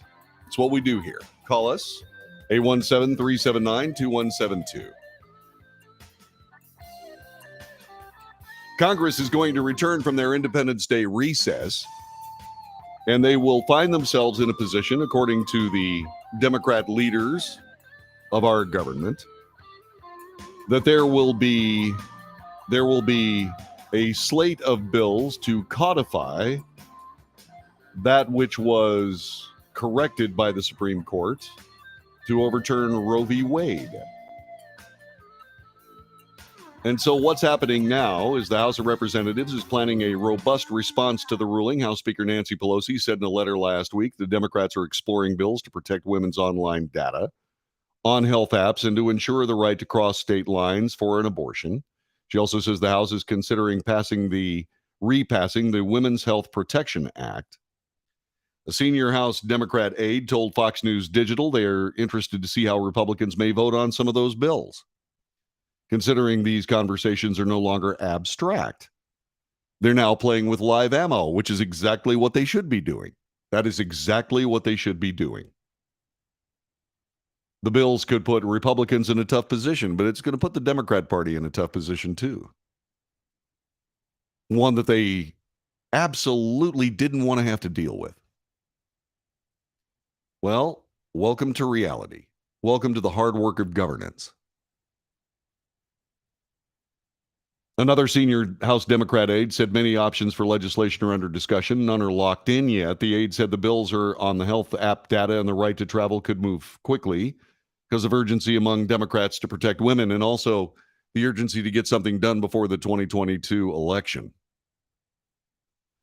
The first senior Democrat aide also said more votes on other bills may be coming and multiple hearings are expected to. By all means, that's the process. That's the process. Jump into it. Get it done. Jump into it.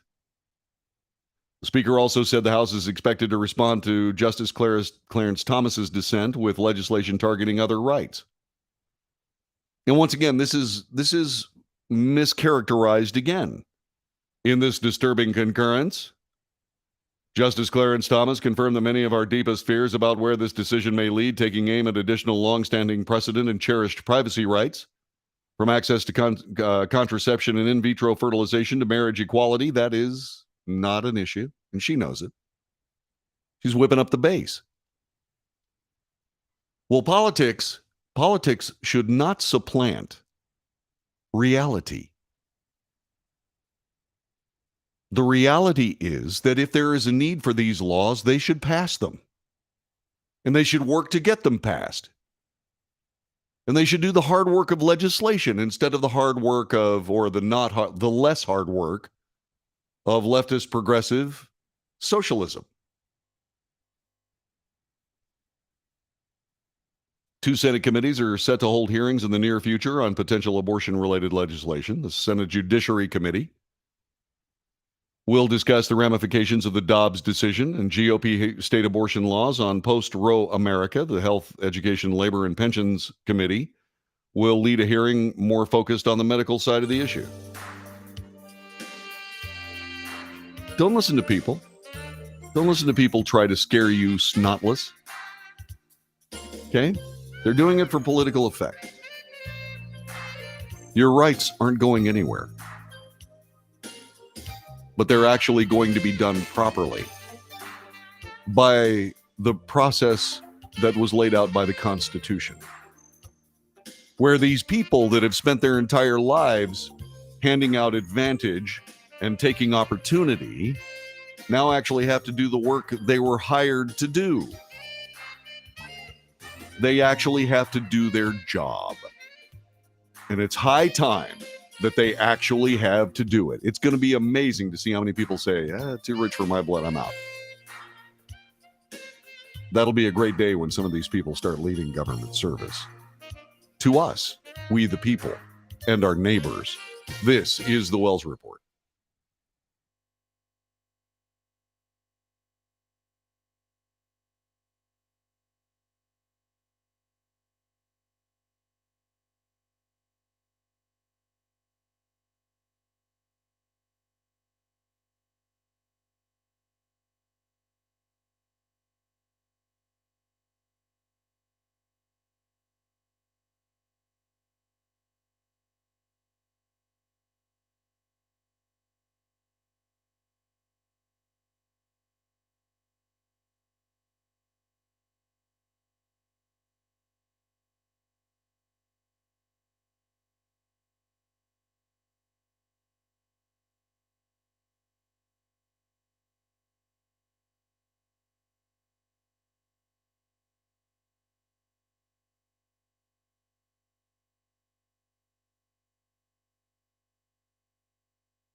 This is the Wells Report. I'm John David Wells. By the way, there is news since the morning papers. In the federal trial of Derek Chauvin, the Minneapolis police officer who killed George Floyd, he was sentenced to just a little more than 20 years in prison, nearly 7 months after he pled guilty to federal charges that he violated George Floyd's civil rights when he knelt on Floyd's neck for 9.5 minutes. Before handing down the sentence, U.S. District Judge Paul Magnuson called Chauvin's treatment of Floyd offensive and unconscionable. I really don't know why you did what you did, but to put your knee on another person's neck until they expire is simply wrong, and for that conduct, you must be substantially punished. Federal prosecutors asked Magnuson to sentence Chauvin to 25 years, the high end of the 20 to 25-year range of the plea agreement, saying that Chauvin abused his authority as a police officer and acted callously. The defense asked for 20 years, saying that Chauvin was remorseful for what he did and he has accepted responsibility. Magnuson sentenced Chauvin to 21 years in prison with credit for the time he's already served, bringing the sentence to 20 years and 5 months. Chauvin is already serving a 22.5-year sentence after he was found guilty of second and third degree murder as well as second-degree manslaughter in his April 2021 trial in the state of Minnesota for the death of Floyd. His federal sentence will be served concurrently. In other words, the two sentences will run at the same time, instead of consecutively, which would be one after another. The guilty plea allowed Chauvin to avoid another high-profile trial. The sentence reflects 20 years for the charges related to Floyd and 5 months for the other case. Chauvin spoke briefly before he was sentenced, telling the Floyd family he wished them all the best in their life, but did not apologize. Philanese Floyd, George Floyd's brother, was among several people to speak in the court before the sentencing. He called for Chauvin to receive the maximum sentence, saying he had not had a real night of sleep since his brother was murdered in broad daylight. Said his family's been given a life sentence. They'll never be able to get their brother back. John Pope, the boy at the center of the 2017 incident, also spoke. Said he feared for his life during the encounter with Chauvin. Changed my life forever. And so on and so on. So Derek Chauvin has been convicted and sentenced now for the death of George Floyd.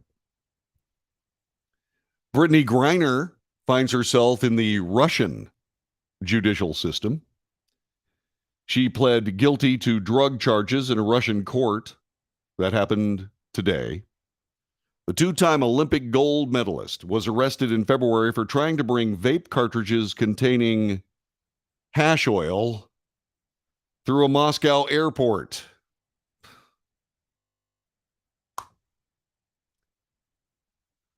And so she was arrested. Yeah, it's kind of amazing. You know, there are lots of countries around the world that still believe that legalized cannabis is stupid. One of them is Russia. But wait, there's more. I'd like to plead guilty, Your Honor, but there was no intent. I did not want to break the law. I'd like to give my testimony later. I need time to prepare. This was happening one day after the Russian Foreign Ministry said during a news briefing the NBA star will have the ability to appeal her verdict and apply for clemency. The Foreign Ministry also disputed claims made by the U.S. she was wrongfully detained. Here's what they said, quote, "The court must first deliver its verdict, but no one is stopping Brittany Griner from making use of the appeal procedure and also from requesting clemency. Attempts to present her case as though the American woman was illegally detained do not stand up to criticism." Rebecca Koffler is a Russian-born former U.S. intelligence officer. She's an expert on Russia and Vladimir Putin. Told Fox News it would be unlikely for Putin to grant Griner clemency in such a highly charged case, and her detention would more than likely be used as a bargaining chip for a prisoner swap or more. Putin and the Kremlin, according to Ms. Koffler, want to exchange Brittany Griner for Victor Bout, the merchant of death. No one else. They will drag on the process, including the appeal, simply as a negotiating tool to get what they want out of the Biden administration. You see, this is what happens when federal agencies in this case, the Russian Foreign Ministry and the Putin administration.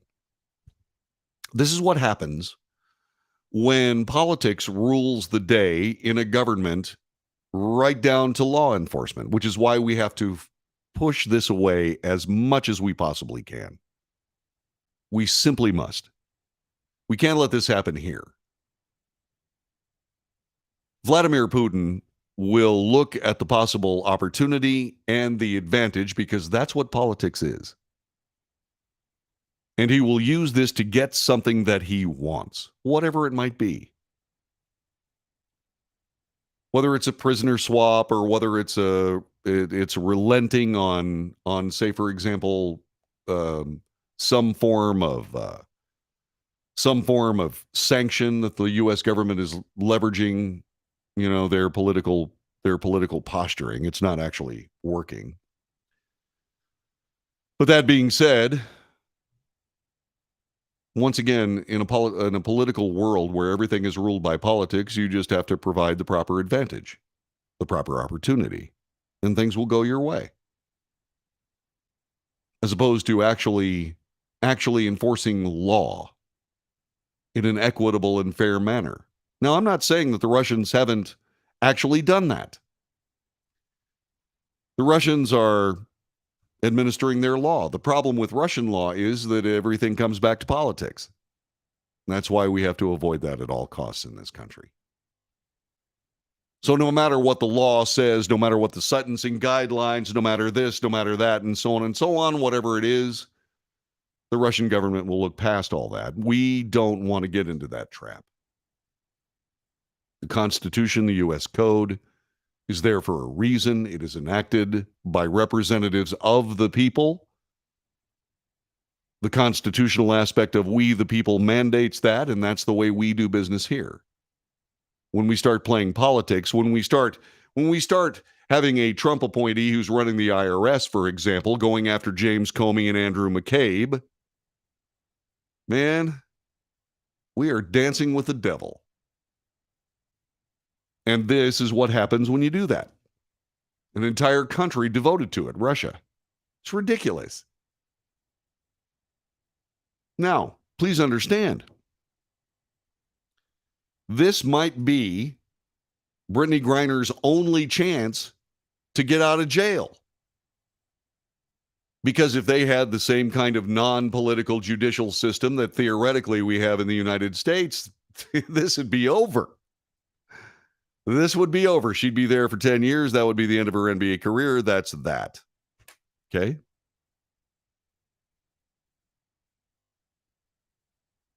So there you go. Now, this is interesting. And I'm bringing this to you because this is a really good point. Brittany Griner's coach is Vanessa Nygaard. She suggested that the WNBA superstar's clout may be a factor in why there isn't enough urgency to get her out of a Russian jail. Nygaard said before the team's game against the Los Angeles Sparks, if Los Angeles Lakers forward LeBron James had been locked up abroad, he'd be home by now. If we weren't talking about a WNBA team, if we were talking about the Los Angeles Lakers, LeBron James would be home. She is completely correct. She is completely correct. And that sucks. Okay? Don't get me wrong. The people that built the NBA started decades ago. And they worked really, really hard to come up with a league that would give LeBron James and a never-ending line of brilliant athletic superstars to play a dynamic game for a living. At some point, will the WNBA be similar? I don't know. But remember, the WNBA is only a few years old. The NBA has been around closing in on a century. And we'll see. Nygaard, in her first season as the Mercury's head coach, said Griner's letter to the White House made her cry. It's great she was able to get that message to us. Hopefully some people are paying attention to it. Griner's letter was delivered to the White House. She wanted to make sure President Joe Biden and the rest of his administration, and this was good. Listen to what Brittany Griner said. Don't forget about me and the other American detainees in Russia. She is thinking beyond herself. That is good. So it's 15 years. Alan Schaefer says the WNBA started in 1996. When did I didn't look this up. When did the NBA start? Tell me when the NBA started. Okay. The point is that the NBA has, been working on their league forever. The WNBA has not. Okay. Griner's letter was passed on to the White House. She said this as I sit here in a Russian prison alone with my thoughts and without the protection of my wife, family, friends, Olympic jersey, or any other accomplishments. I'm terrified that I might be here forever. On the 4th of July, our family normally honors the service of those who fought for our freedom, including my father, who's a Vietnam veteran. It hurts thinking about how I usually celebrate this day because freedom means something completely different to me this year. Griner pled with the Biden administration to use his presidential powers to ensure her return. She was arrested in February for bringing a vape cartridge containing hash oil through a Moscow airport. It's really interesting that that Fox News doesn't want to call it hash oil. That's what it is. They say oils derived from cannabis. That's hash oil. Okay. Not that I would know personally anything about hash oil. I'm okay. Child of the 70s. I read about it in a book. I watched a lot of Cheech and Chong movies. What? Please do all you can to bring us home. I voted for the first time in 2020. I voted for you. I believe in you. I still have so much good to do with my freedom and that you can help restore. I miss my wife. I miss my family. I miss my teammates. It kills me to know they're suffering so much right now. I'm grateful for whatever you can do at this moment to get me home. The White House National Security Council not actually not actually helping here. The NSC spokesman, Adrian Watson, said, "We believe the Russian Federation is wrongfully detaining Brittany Griner."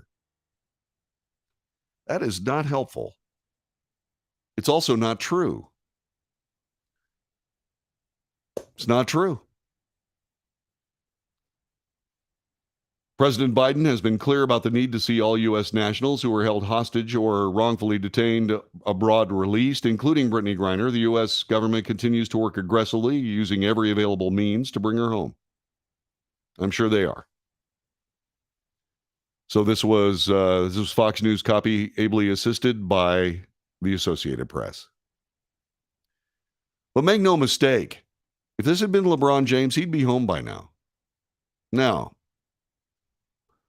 is it fair that a WNBA superstar, somebody that's actually represented the country, doesn't have the same geopolitical stroke that LeBron James has? At some level. No, it's not fair. But life isn't fair.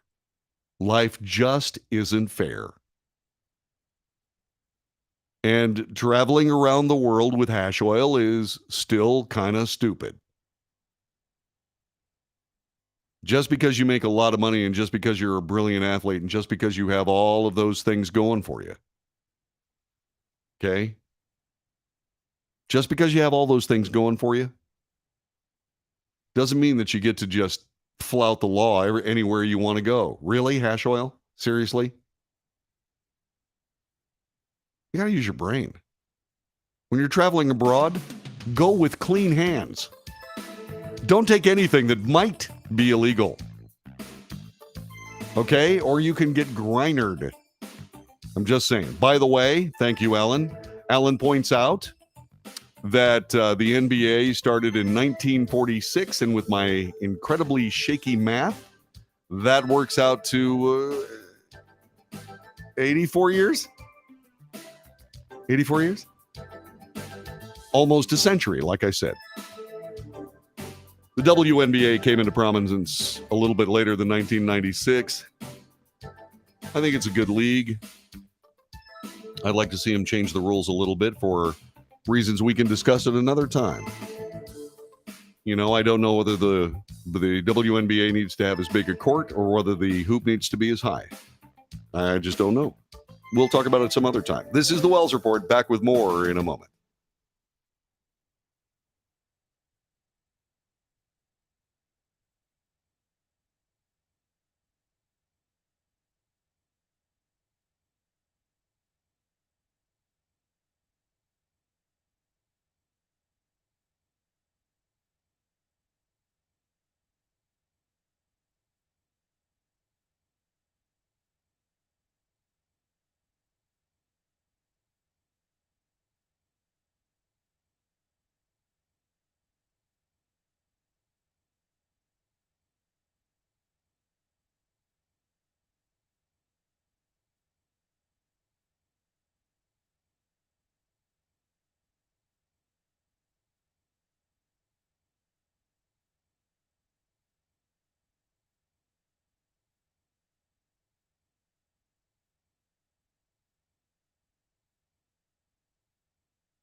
This is the Wells Report. I am John David Wells.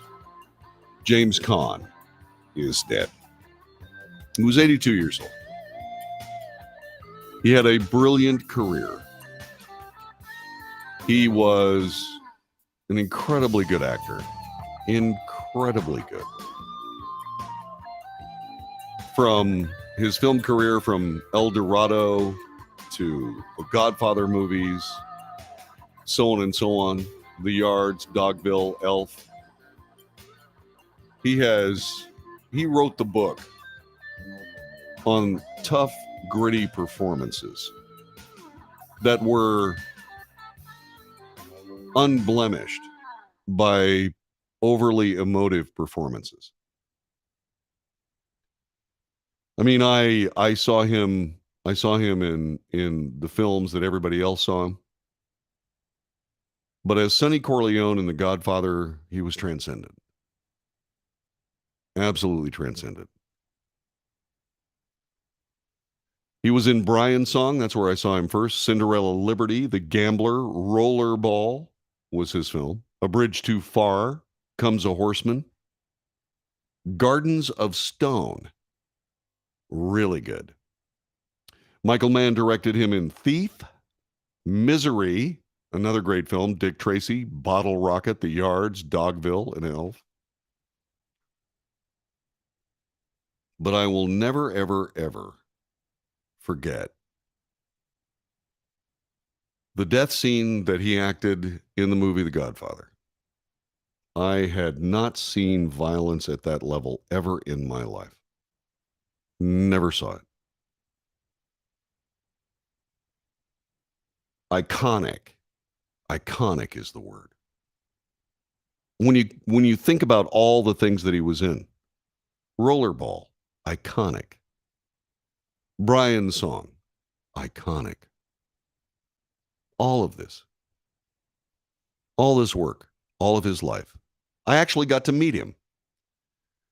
I was in Las Vegas when they opened up Planet Hollywood. He was one of the people that were there. He was one of the luminaries.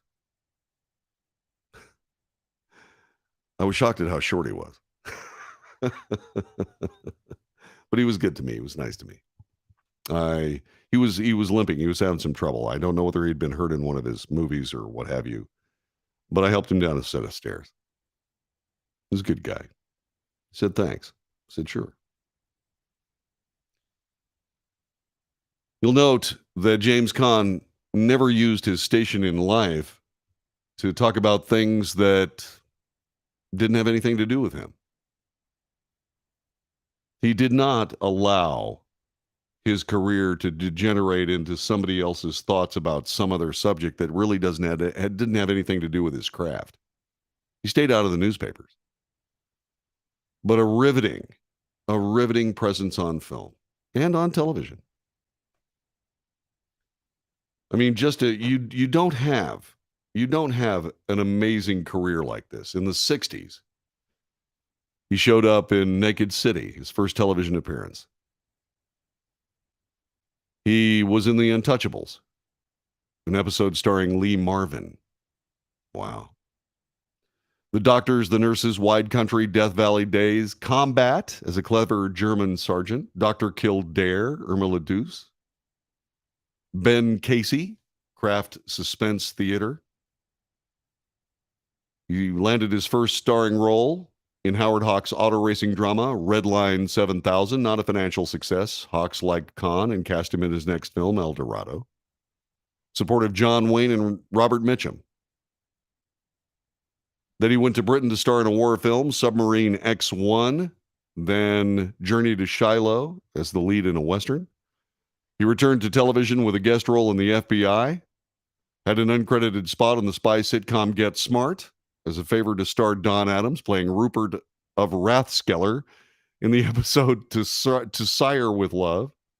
He won praise for a role as a brain-damaged football player in The Rain People, directed by Francis Ford Coppola. In the 70s, he returned to the small screen with a TV movie called Brian's Song, iconic, playing dying football player Brian Piccolo, opposite Billy D. Williams.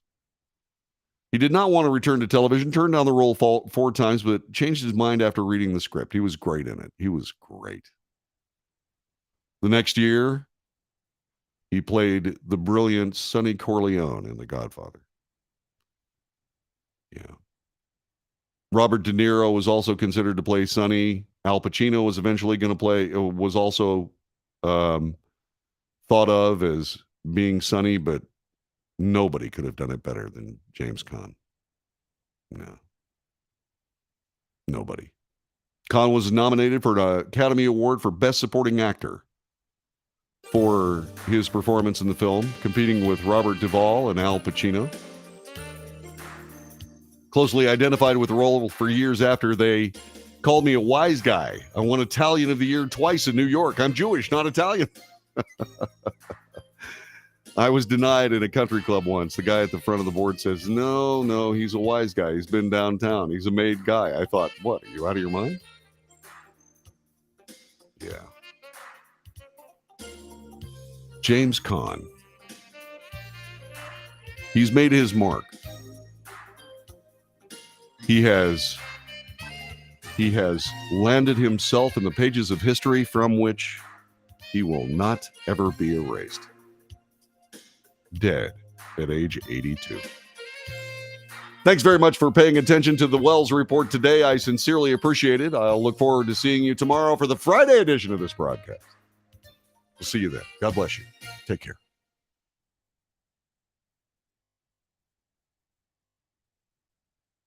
And so there you go. There you go. All right. RIP for James Caan. Take good care, and I'll talk to you guys later. Thanks.